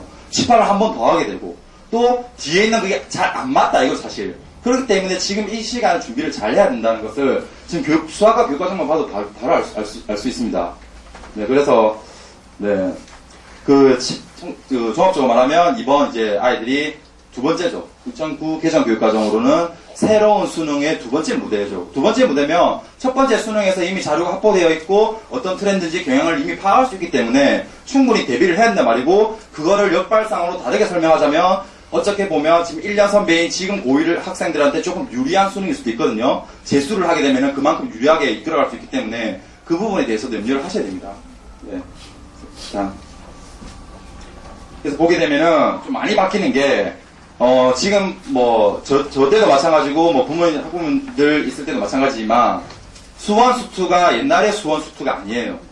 완전 바뀌었어요. 바뀌어가지고, 기존에 있는 수원 수투의 내용이 미적분 1, 2와 그 수투에 이렇게 분산되었기 때문에, 그 교육과정을 보게 되면은, 이거 뭐, 학부모님들까지, 뭐, 어머니들까지 다 뭐, 세세히 알 필요까지는 없지만, 그래도 옛날의 수원 수투를 좀 들어보셨더라면 지금과 예전은 완전 다르다. 시대가 그만큼 바뀌었다. 라는 거는 인지하고 계셔야 됩니다. 네, 첫 번째 보면은 이 말은 뭐 다 들어보셨을 거예요. 그 골든타임. 예. 사실 수학 같은 경우에는 저 수도권 쪽에 대시동 쪽에 강남 파라콘 쪽에 보면은 놀라지 마십시오. 고등학교 진학하기 전에 최상위권 애들은 그러니까 의대를 지원한다든가 이런 학생들은 고등학교 수학을 다 떼고 고등학교 가는 게 가장 이상적입니다. 사실 그렇게 많이 진행하고 있고요. 그래서 저희 뭐 그거는 거기고 우리는 우리 때로 맞춰서 이렇게 상황별로 맞춰서 해야 되는 건데 그래도 지금 예비 고1이 어느 정도는 그 수준을 맞춰놔야 따라갈 수 있는 수준까지 아이를 맞춰놔야 할 수 있기 때문에 이 기간이 상당히 중요합니다. 길어요. 그리고 생각보다 지금 11월 17일부터 경영해서 12월, 1월, 2월, 3월, 4월, 5월까지 첫 시험 시기까지 기간이 상당히 뭐 길면 반년 정도의 기간이기 때문에 충분히 뒤집을 수 있는 기간이거든요.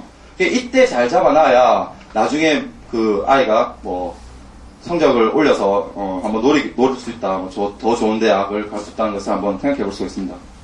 네, 그 다음에 수학 과목은 연계가 뭐 많이 되기 때문에 한번 밀리기 시작하면 따라잡기가 힘듭니다. 사실 불가능해요. 사실 객관적으로 봤을 때 그럼 뭐 밀리지 않는 게 중요한 거거든요. 그게 무슨 말이냐면 어머님들께서 가장 착각하시는 게 뭐냐면 선행을 하면 우리 아이가 1년 정도를 더 미리 하고 공부를 다음 학년을 들어가니까 시험을 더 남들보다 잘 칠 거다라고 생각하시는데 그게 아니라 사실은 안 밀리기 위해서 선행이 필요한 거예요. 선행이 필수입니다. 수학에서는 그 선택이 아니에요. 필수예요. 필수이기 때문에 안 밀리기 위해서 선행을 하는 거지 뭐 더 잘하려고 선행을 하는 게 아니라 그렇기 때문에 지금 부산 같은 경우에는 선행학습이 무조건 필수적으로 해야 된다고 저는 생각하고 있습니다.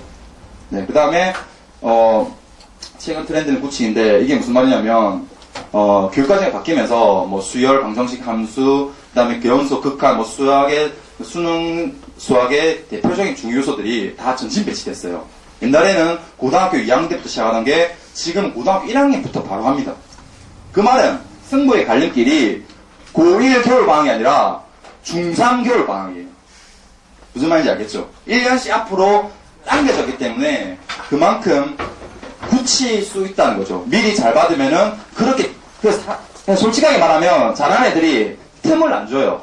그래서 우리 아이가 고1 때는 잘 못했는데 고2, 고3 때 막 죽으라고 해서 막 대역전을 이루었다. 사실 그건 다 좀 옛말에 가깝고요. 요새는 워낙 틈도 안 주고 그 다음에 교육과정 자체가 앞쪽으로 쏠렸기 때문에 네, 이게 부분이 가장 중요한 것 같습니다. 그 다음에 수학 성적은 빈익분 부익회. 이게 무슨 말이냐면 우리 사회 트렌드가 양극화, 돈이 돈을 낳고 그런 것처럼 수학도 마찬가지예요. 예, 좀 잘한 애들은 계속 잘하게 되고 한 번 밀리기 시작하고 성적이 떨어지는 애들은 수학을 포기하는 지경까지 치닫는 상황이 여러 발생하거든요. 그렇기 때문에 이 다른 거는 몰라도 꼭 지구가 특히 이과를 우리 아이 이과를 보내게 되겠다. 공대 뭐 이런데 이과를 보내야 되겠다 싶은 학부모 계시면은 다른 거는 몰라도 수학은 놓으면 안 됩니다. 수학을 놓으면 그 말은 이과를 못 간다는 말이에요, 사실. 똑같은 말이거든요. 네, 우리나라 사회는 뭐 수출 국가니까, 네, 그거에 대해 부분은 시각이 없으니까 생각하도록 하겠습니다. 선행이냐, 심하냐, 이 부분은, 이겁니다. 속도와 깊이인데, 그런 애들 있어요. 고등학교 오기 전에 1학년 과정을 다 했지만, 기본 예제 문제조차 제대로 풀지 못한 학생이 있는 반면에, 또, 선행을 너무 안 해서, 지금부터 잘 배우고 있고 진짜 이해 다 하고 수업 알차게 매일매일 보내지만 심화가 들어갈 시간이 없는 거죠, 사실상. 그렇기 때문에 이 두 개를 너무 한 개만 치부하시는 부모님들이 있거든요. 그런 게 아니라 아이가 할 수 있을 정도로만 선행을 쳐야 돼요, 사실. 네, 그 부분에 대한 겁니다. 이거 보시면 다 나와 있고요. 그 다음 내신이냐 수능이냐 이 부분은 요새 이제는 옛날에 다릅니다. 정시 가지고 뭐 대학을 다 결정한다. 이게 옛말이고요. 요새는 수시를 무시 못하거든요. 수시를 빼놓고는 입시를 논할 수 없는 수준이기 때문에 고등학교 진행을 하는 데 있어서 조금 이제 우리 아이가 내신 등급을 잘 받을 수 있는 학교에 넣어서 내신 잘 따면 되지 않느냐. 근데 그거는 사실 두 가지를 생각하셔야 돼요. 첫 번째는 뭐냐면 첫 시험 있잖아요. 첫 시험에 전교 20, 30등을 찍어야 됩니다. 무조건. 그렇게 가겠다. 입시 전략을 내신으로 가겠다 하면은 수시로 가겠다 하면은 첫 시험에 석사를 딱 찍어놔야 되고요. 그 다음에 그 수능 이쪽으로 가면 좀 우수한 학생들이 경쟁이 한마디로 내신 따기 힘든 그런 우수한 학생들이 많은 학교에 가면은 요새 아까 그 세영 학생이 말했다시피 수학 같은 경우에는 학교 시험 문제나 모의고사 시험 문제 유형이 크게 차이 있거든요. 그렇단 말은 그 우수한 학생이 많단 말은 그만큼 시험 문제 어렵게 됩니다. 아이들이 훈련되는 거죠. 면역이 되는 거예요. 그래서 비교적으로 그 수능에 져서 조금 더 남들보다는 등급을 안정적으로 찍을 수 있다는 거. 그 부분을 생각하셔야 되고요. 가장 중요한 거는 오늘 이건 설명이 하는 거랑 약간 모순이 되긴 한데, 이겁니다. 핵심적인 내용은 입시 정보를 아무리 많이 알아도요, 아버님. 자기 아이가 실력이 없으면 못 가요. 원하는데. 그럼 그 말은 또 나는 아무것도 몰라도 내 아이가 등급이 잘 나오고 점수가 잘 나오면은 가더라 이 말이죠.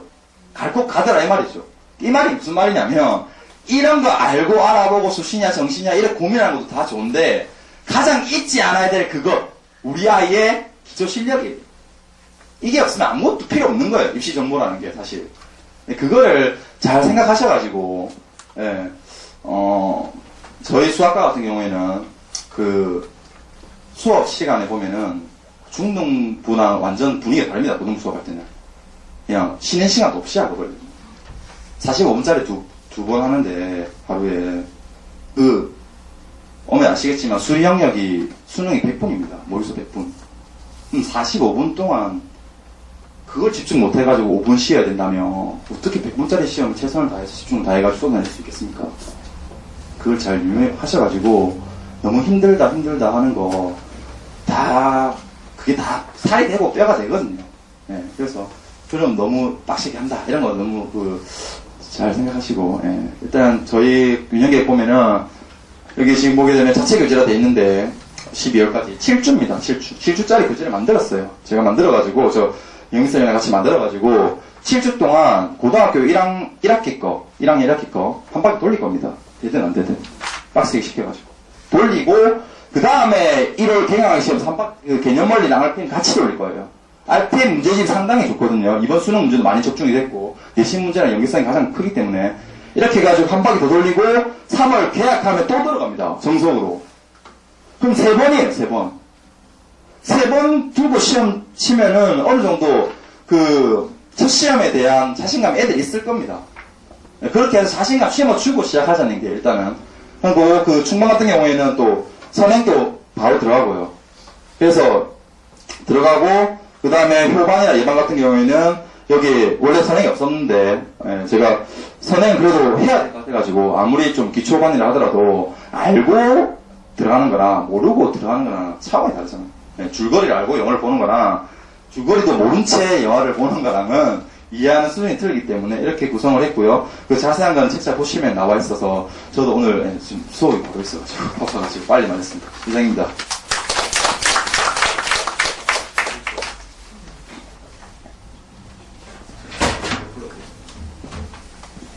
예, 지금 국어과 쌤도 지금 고3들 논술 수업 하시고 계시는 사람 계시고 해가지고 시간을 뭐 사실은 비우려고 하긴 했는데 선생님들 아무래도 다들 좀 바쁘시다 보니까 예, 본의 아니게 조금 그 부분이 밀리는 것 같습니다.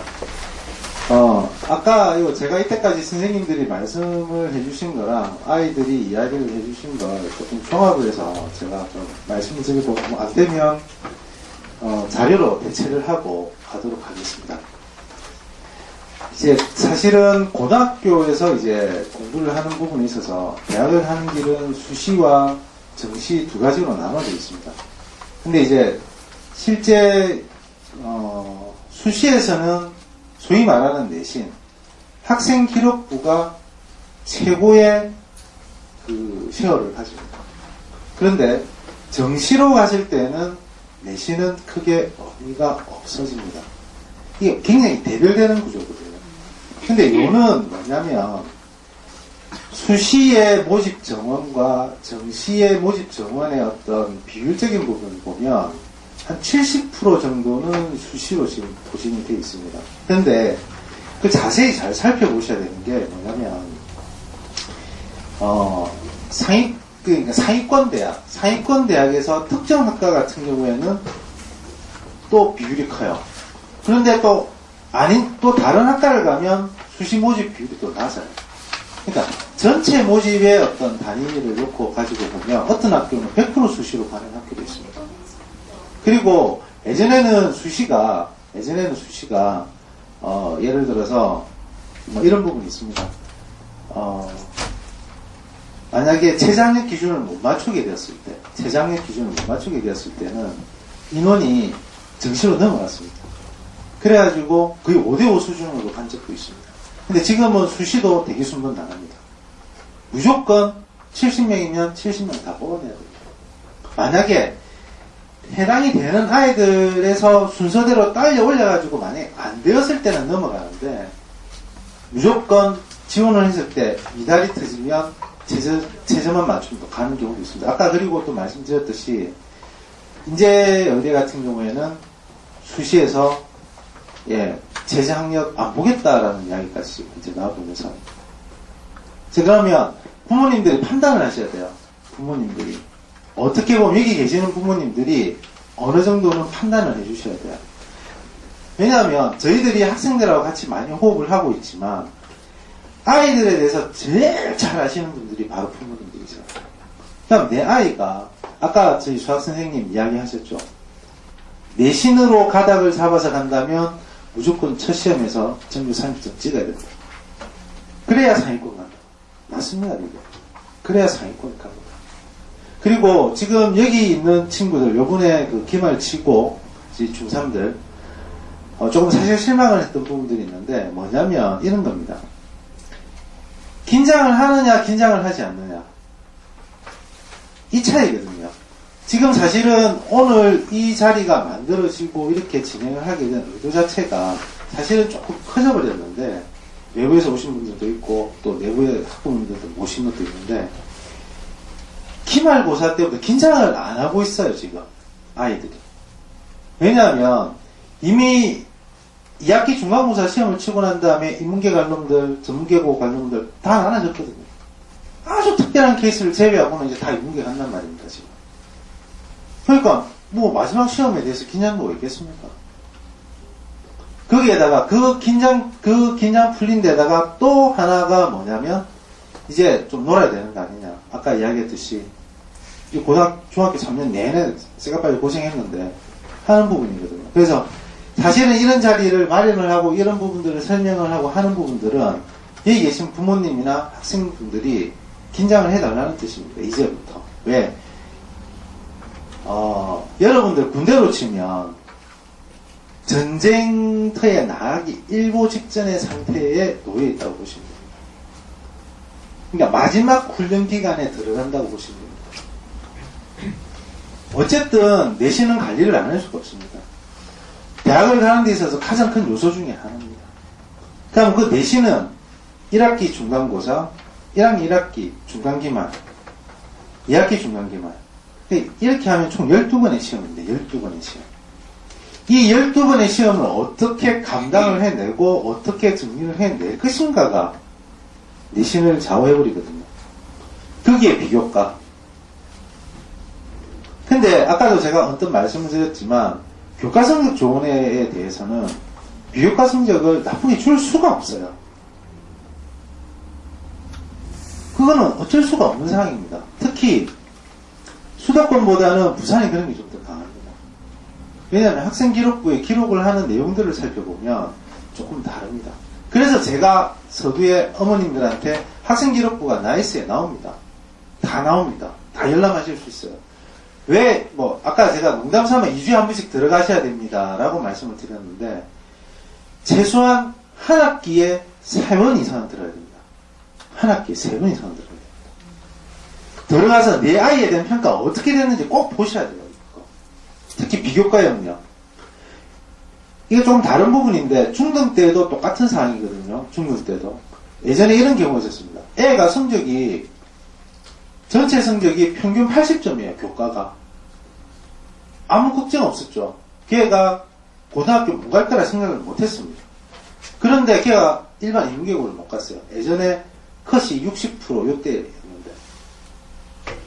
문제는 비교과에 있었어요. 학교 숙제 하나도 안 해가고, 학교에서 하라는 거 하나도 안 하고, 조별 학습 안 하고, 맨날 놀러 다니고. 머리는 있으니까 성적은 나오고. 딱 이 상황이거든요. 그리고 지금 아까 제가 쭉 설명을 하면서 학생부 반영의 어떤 비중이라든가 이런 게 굉장히 커진다라고 말씀을 드렸어요. 그거는 평상시의 어떤 학습, 평상시 학습을 더 강화해서 보겠다는 뜻입니다. 그 말은 지금 현재 정부에서 이제 진행을 하고자 하는 거, 공교육의 정상화, 이걸 갖다가 반드시 이뤄내겠다는 의지입니다, 이게.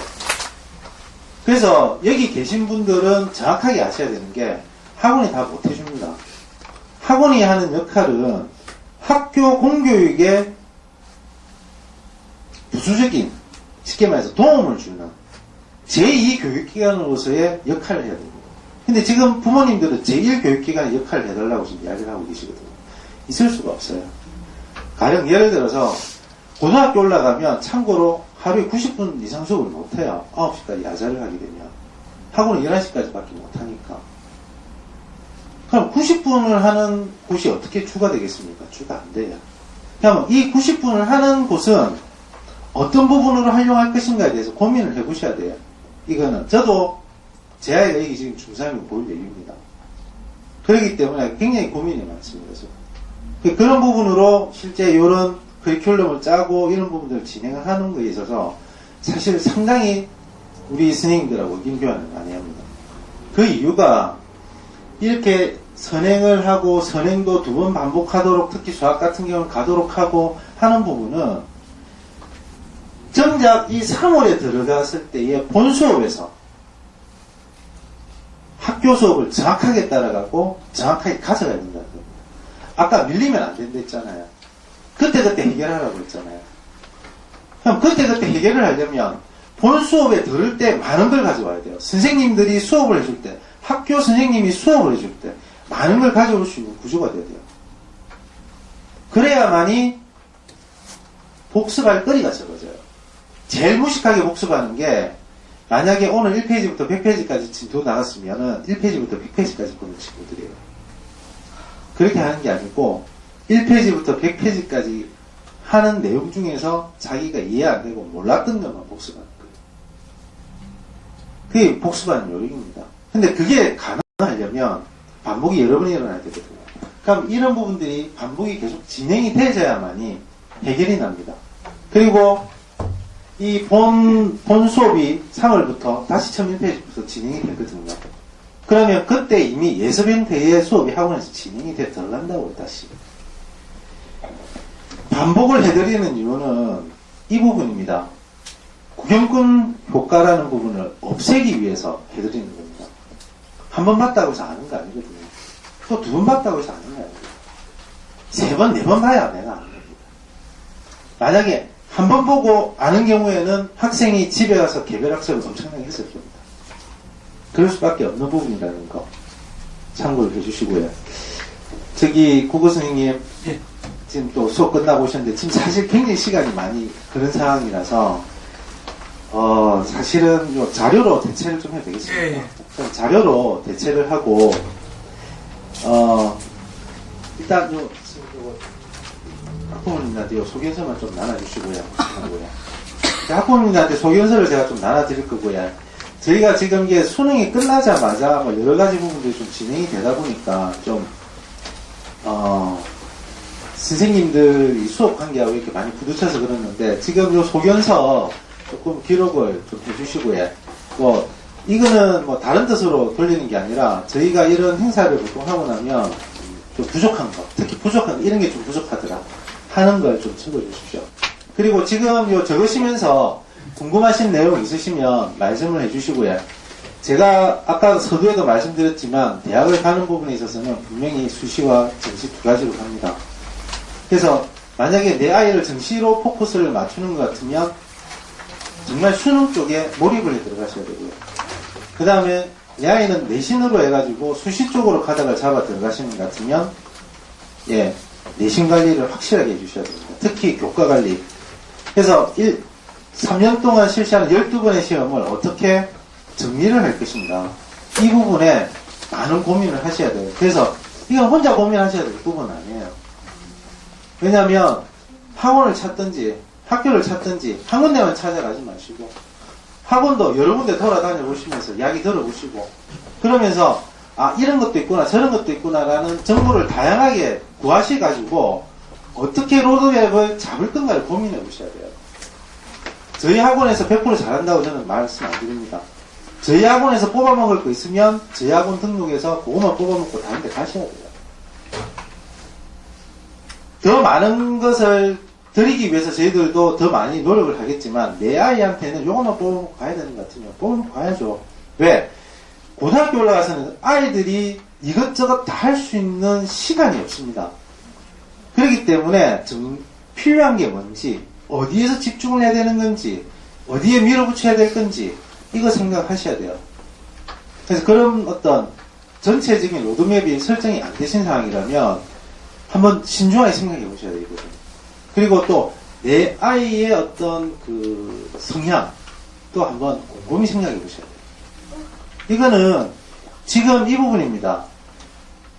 지금 어머님들이나 아버님들께서 지금 고민하시는 게 내 아이의 인생의 방향이 설정이 된다고 생각하시면 됩니다. 그리고 만약에 여기 계시는 부모님들께서 어떤 한 가지 방향으로 지금 생각을 하고 계시다면 그 방향을 어떻게 할 것인가에 대해서 고민하셔야 되고 고민만 하시지 마시고 무조건 소위 말하는 전문가들한테 물어봐야 돼요. 여기 계시는 학원 선생님, 학교 담임, 그 다음에 주변에 상위권 대학을 간 친구들, 아이들, 그 다음에 또 학원의 상담 쪽을 맡고 있는 분들, 이런 분들한테 다 물어봐야 돼요. 그리고 제일 중요한 거는 냉철하게 아이에 대해서 판단해 보셔야 돼요. 냉철하게. 그리고 제가 이게 우스갯소리로 이야기를 하지만 지방의 내신 등급, 2등급, 3등급짜리는 애들이 바라보는데 부산대밖에 안 바라봐요. 근데 아닙니다. 수도권의 3등급짜리도 연고대 바라보고 있거든요. 경희대 이런 데 바라보고 있습니다. 수도권에 있는 3등급짜리는. 그 간단 말입니다. 부산에 있는 애들이 뭐 이 두뇌 용량 CC가 적은 것도 아니고 다 똑같은 CC를 가지고 있는데 왜 부산에 있는 애들만 그래 되느냐 말입니다. 그건 아니거든요. 그래서 냉정하게 생각해 보시고 분명히 길은 있습니다. 분명히 상위권 대학을 가는 길은 있습니다. 내 아이가 지금 어떤 상황이 있다 하더라도. 근데 그 길을 찾아내고 그 간격을 얼마만큼 좁히면서 가느냐가 관건이에요. 그럼 혼자서 고민하지 마시고 분명히 주변에 계신 분들하고 의논을 해보셔야 되고 마지막으로 요 자료 맨 마지막에 보시면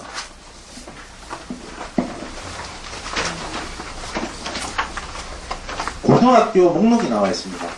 그러면 이게 뭐냐면 제가 왜 이걸 넣어놨냐면 12월 달에 가면 학교를 지원하는 그 상담을 하러 올라가시게 될 겁니다. 그때 활용하시라고 제가 넣어놨습니다. 그때 활용하시라고. 다만 여기서 지금 현재 조금 아쉬운 게 빠져 있는 게 이제 동인고등학교가 좀 빠져 있는데 제 개인적으로는 이제 부모님들께서 빡친 데 가면 내 아이가 내신에 손해를 보지 않을까 이렇게 생각을 하거든요. 조금 손해 볼 수 있어요. 손해 볼 수 있는데 전체적인 성적, 내신과 수능 성적을 합산해 갖고 가는 정시 부분에 있어서의 전체적인 성적 부분은 또 가게 되면 오히려 빡센 곳이 더 낫습니다. 왜? 수능 성적이 잘 나오거든. 정시로 갔을 때는 극간당 점수 차이가 1.2점밖에 안 나요. 그리고 내신은 기본 점수가 있고 이 부분은 나중에 저희가 고등학교 들어가고 나면 입시 설명을 하기 때문에 따로 말씀을 드리겠지만 어쨌든 지금 아이에 대해서 판단해 보셔야 돼요. 그래서 만약에 수능으로 승부 걸겠다 이러면 빡친 데 가야 되고 내신으로 승부를 걸어보겠다 이러면 조금 고민을 해 보셔야 돼요. 그런 부분들 가지고. 그래서 이것도 전략입니다. 예전에 제 여기 다녔던 학생인데 사직동에 모 고등학교가 있습니다. 거기는 조금 안 빡칩니다. 특수로 풀이합니다. 옆으로 거기를 찾아 들어갔어요. 네. 근데 지금 걔는 어쨌든 내신 2등급입니다. 내신 2등급이고 본래는 걔가 한 4등급 정도 수준밖에 안 되거든요. 근데 2등급이에요 지금. 2등급이고 부모님한테 애가 이사회 경쟁에서 부모님한테 엄청나게 요구를 해서 학원도 다니고 뭐 이래 해가지고 수능도 한 2등급 가까이 지금 나오도록 잘해놨어요. 그러니까 걔는 굉장히 편하게 학교 생활했거든요. 그러니까 걔는 목표가 수시가 아니었어요. 수시가 아니었기 때문에 그렇다. 그러니까 그런 부분들에 대한 이 로드맵이 지금 좀 나와야 돼요. 그냥 이 뺑뺑이 도는 대로 물론 가야 될 수밖에 없지만 포커스를 어떻게 정확하게 잡아서 가느냐에 따라서 향후 3년간의 어떤 일정이 바뀌게 됩니다. 그래서 그런 부분들 아까도 말씀드렸지만 혼자 고민하지 마시고 따로 상담을 하시거나 주변 분들한테 도움을 청하시거나 이렇게 가셔야 됩니다. 예. 그리고 요 소견서 적어주신 거 하고 그 다음에 혹 궁금하신 거 있으시면 지금 저희가 예정된 시간은 6시까지입니다. 6시까지이기 때문에 지금 6시 5분 전에 그래서 여기서 일단 종료를 하려고 합니다. 그래서 혹시 더 궁금하신 점 있으시면 잠시 남으셔가지고 저한테 질문해 주시고요. 또 따로 상담을 원하시면 잠시 기다리셨다가 공간에서 상담을 할 수 있도록 부탁드리겠습니다. 감사합니다. 다음은 폐회사가 있겠습니다. 네, 이상으로 예비고일 입시 설명회를 마치겠습니다. 감사합니다.